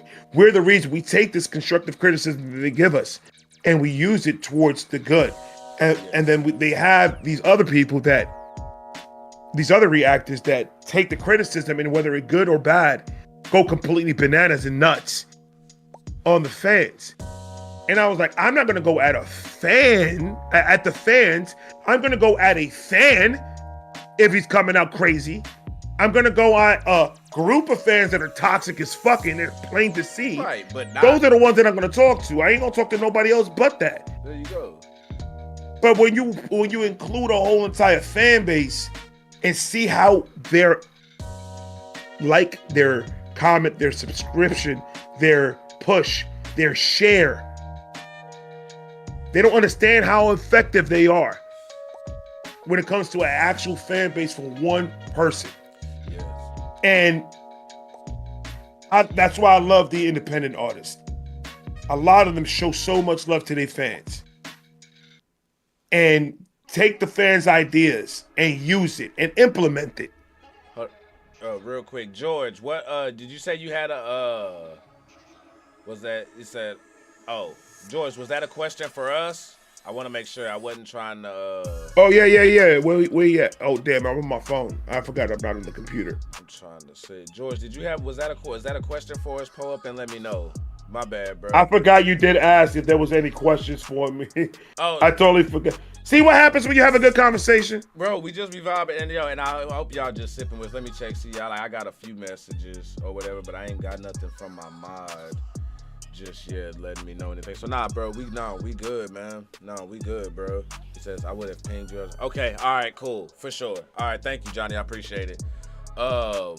Yeah, bro. I love doing this shit. I love the work, and again, I wanted to be the change because that's something that I felt like whatever it was, whether it was music, whatever, again, I never felt like I was like a regular motherfucker, and I felt like whenever I did get the spotlight, the platform or whatever, I feel like I'm somebody who needs to be heard, and when not just to be heard, I'm gonna do something with that shit. You know what I'm saying? So I want to come, like, no matter what I've touched, I've tried to bring something different to it. Like, for real, like, bro. And it shows in your content. It shows in your content. One of the things that I clapped about when I saw your shit was the attention to detail that you put into your videos. And I was like, yo, I know what it is to edit. I know what it is to put time into an edit video, to edit a video like that. And I was like, dude, this guy's the different cut scenes that you do and everything, that all the blending transitions and I was just like, yo, dude, this dude is doing his fucking thing. And when I see shit like that, it gets me excited because I'm just like, I could learn from him. I could learn how to do that. I could learn how to edit like that. And that's why I loved starting to do it more. And I was just like, okay. I got you on that too, because I know, like, you were like, when we was talking about, I know, like, I'm not sure like if we was on or not, but like even like with the CapCut thing or whatever like that, like, for real, bro, the same. Like, I know I come to you for advice and things like that, bro. I'm the same way. Like, bro, you need something on anything, bro, you could just hit my line. And I got you on that, you know. Oh yeah, I know. It goes both ways. I always love seeing those messages on my on Instagram or my email. Yeah. That it's a reactor. Be like, yo, I'm starting my page. I don't know how to go about it. Can you give me a couple of hints? And it may take me a long time to answer back, but I take those questions seriously, and I don't want to give you guys not just a little brush off answer, no little quick old little bullshit. Yeah, I really want to take time and really give you an answer that I believe you're going to take something out of and actually implement it to grow. So I take those questions real serious when a creator like you or the rest of the reactors come at me with questions like that. Because I'm just like, yo, I got to take this serious because I don't want them to fail. I want them to win. So I will always take, it don't matter how many fucking subscribers I got. I don't give a fuck about none of that. I see somebody that is trying. Who the fuck am I not to help them? Yeah, bro, that's the way, man. That's the way. And while he's saying that shit, he can't be the only nigga doing it either. Like, we all gotta pay that. If you bout that, if you bout and you own the same type of time that we own, continue to pay that shit forward, because if you don't, this shit dies. And I don't want this shit to die. You know what I'm saying? Even while like we're gonna be doing this, yeah, but there's gonna eventually come a time where we do stop. We need to make sure that, at least I do, I want to have left something, you know what I'm saying, for somebody else to come and pick up and push forward and do and just be able to grow with, you know what I mean? But I want to help. My thing is I want to help genuine people. I don't want to help no fuck niggas. Fuck niggas don't deserve to win in my book, you know what I'm saying? But I'm like, if you real, you know what I'm saying? Like, you real genuine, and it's like the grind is there. Like, I'm all for it. You know what I'm saying? And what this reaction thing has taught me is that there's more people out there than I thought. Cause dog, I come from a really not trusting nobody, fucking with nobody type of deal. You know what I mean? Like my high rent reaction. Y'all heard it in there. You know what I'm saying? I was talking about like some like the world don't give a fuck about me type shit, because I was legit going through shit at that time when I had it. So that was legit how I was feeling. It wasn't no pity party type shit. But then I get a lot of motherfuckers in there like, nah bro, you do matter and shit like that, dropping me books and shit like that. You know what I'm saying? Like a lot, and it's continued. And some of those people are still here in my fucking chat right now. You know what I'm saying? I look, my wife hit me up and she told me, babe, there's a book that I want you to read. It's called Triggers by Nancy, forgot her last name, but a great author. And I'm reading it right now, and it's about human triggers. How to notice them and how to stop them when they're happening. Okay. I have a lot of triggers. When I get a trigger, and one of the triggers is my family. So when somebody says or does anything or alludes to anything towards my family, that's one of my triggers. So I went on a cruise with my family. Some guy said something stupid to my daughter, and I blanked the fuck out, and then they almost kicked us off the boat. That's the short version. I got the long version somewhere on my channel. I'm picking up what you putting down on that. I got you. So my wife says that trigger's gonna get you locked up. Gives me the book. Within 3 days of me reading that book, I learned more about myself than I learned in the last 40 years. Shout out to Miss Vibe. She be looking out for my nigga for real, holding them down. And I'm just like, and I literally got it in the toilet, because literally, that's the only literal time that I have to sit down and read a book, is when I'm in the toilet. What'd you say the name of this book was, bro? I'm gonna need that. It's Triggers. I'm gonna take a screenshot of it. I'm gonna send it you in the DM. Okay, for sure. It's a real good book. You have to have an open mind, when you read it. Okay. You have, because it gets really in depth into how to figure out your triggers and how to fix your triggers. Okay. And how to identify the difference between your triggers. So I have an anger issue. I have a bad anger issue. For sure. That when I pass a threshold of anger, when I pass that level, I'm bound to do anything.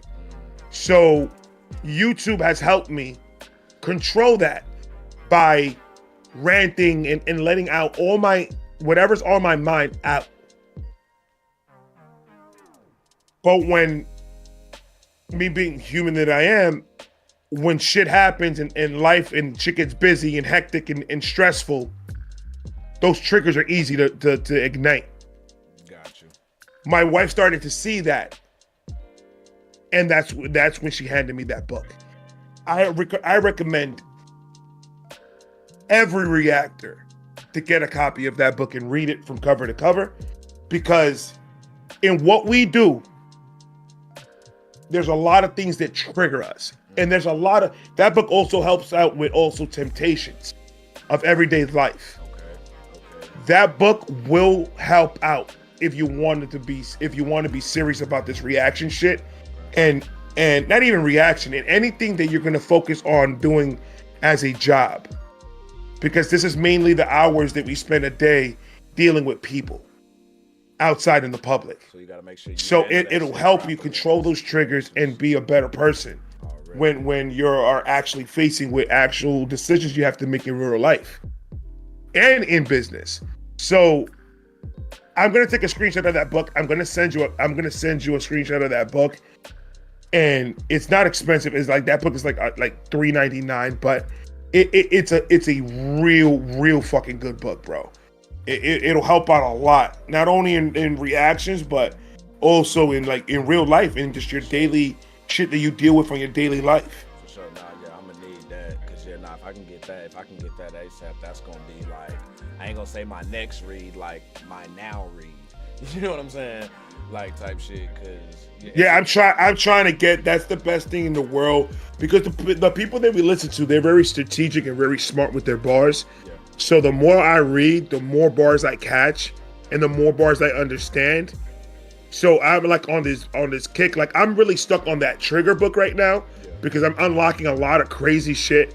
But like if you look up here, I don't know if you guys can see it, but if you look up there next to the bobblehead, next to Wayne, up all the way in the top of the bookshelf. What about? Okay, that's about right. Right up there. All right, I'll hold on. I'll show it to you right now. All right, that's a better angle. You see this right here? Yes, that's what I was looking at right there in the middle. And then those up, and then behind that picture, I got more back there. Those are all books. This side right here, all these books right here have the history of hip hop, the history of DJs and MCs, the history of. So I'm on that kick. That the more that I read, the more that I figure somebody's message clearer. Like I get to understand them better as an artist and as a human. So I'm stuck on that Trigger book because like I said, but I got so much books to read, bro. I'm trying to get my shit like this year is gonna be change. And I that's what I recommend. I recommend you guys. Those are the faults that I've had. The faults that I have is that I'm not informed as I thought I was. I wasn't that informed. And the more that I read, I understand how much informed that I wasn't. So that's what they do to you. That's the goal. That's the goal. Is to grow our channels, grow, get better in our health, get better mentally, logically. Do what we got to do to better ourselves as human beings. That's what 2025's message is. Yeah. That's why that shirt's coming out. Doing work 2025. That shirt's coming out. I'm gonna need that in my color too.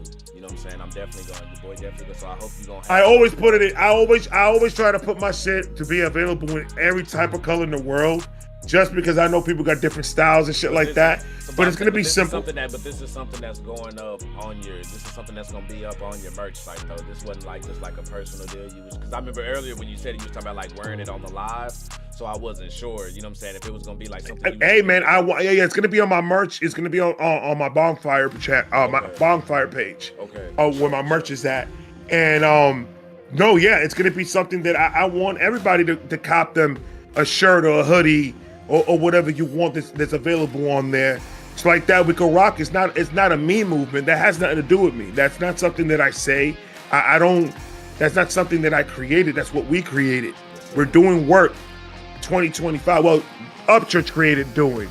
So I wanted to add that little doing in there. Just so people can really understand what it's saying. But it's gonna say doing work 2025, and that's gonna be the type of level and the type of energy that I'm on. And we're gonna be, you got a picture like this, it's gonna be like, everyone's gonna be like, you cheeky bastard,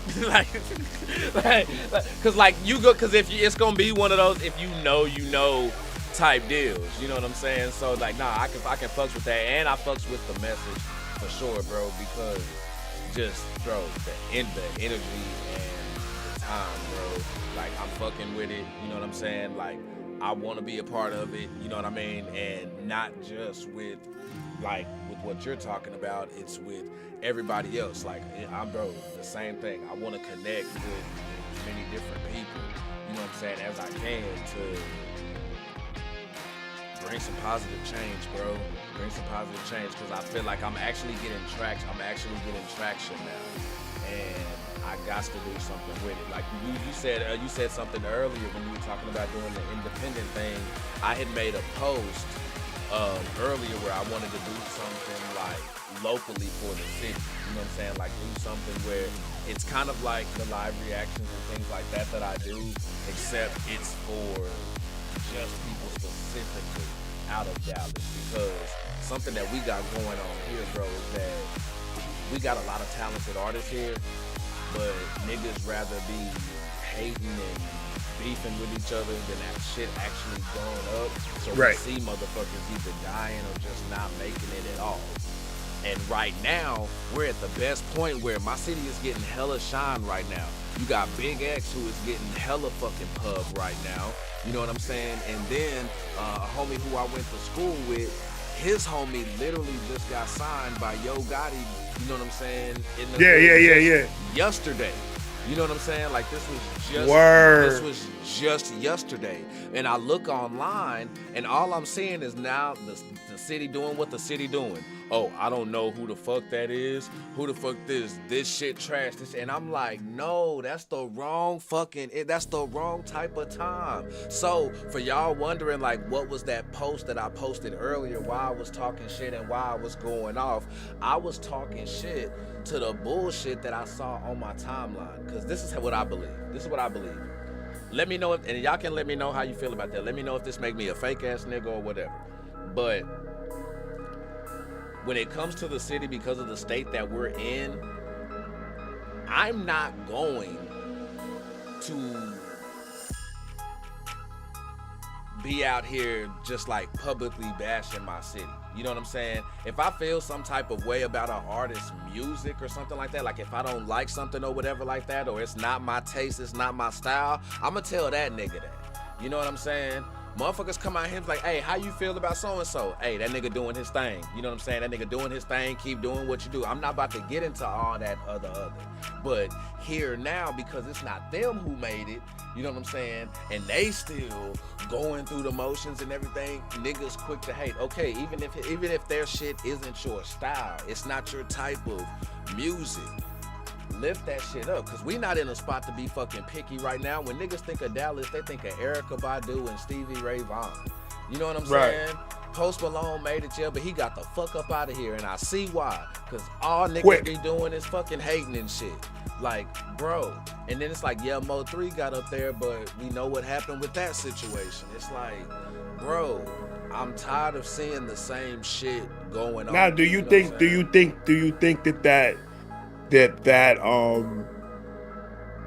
that habit is learned, or do you think that habit is you're just born like that? I think honestly, oh man, that's tough. Okay, I can answer it like this, bro. It's just natural as fuck, bro. Like, I don't know what it is. It's like when niggas is grinding and they putting in that work and they behind the pen and they doing their thing, niggas' egos and pride is up. So niggas think can't nobody fuck with them. You know what I'm saying? Like, they the one, it should be them type shit. And then when it's not and somebody else gets that before them, who they may be right, that person may not be on their level, lyrically bar for bar or hit for hit, or, you know what I'm saying, singing talent versus singing talent, but that person got on before them, then niggas start hating and shit. Niggas start doing little petty shit, and it's like, I don't get that. Why can't we just celebrate the dub? Because I feel like if the city's winning, we all winning. Look, that's what separates Dallas from Houston. You know what I'm saying? Niggas, everybody in Houston is like Houston doing what Atlanta's doing.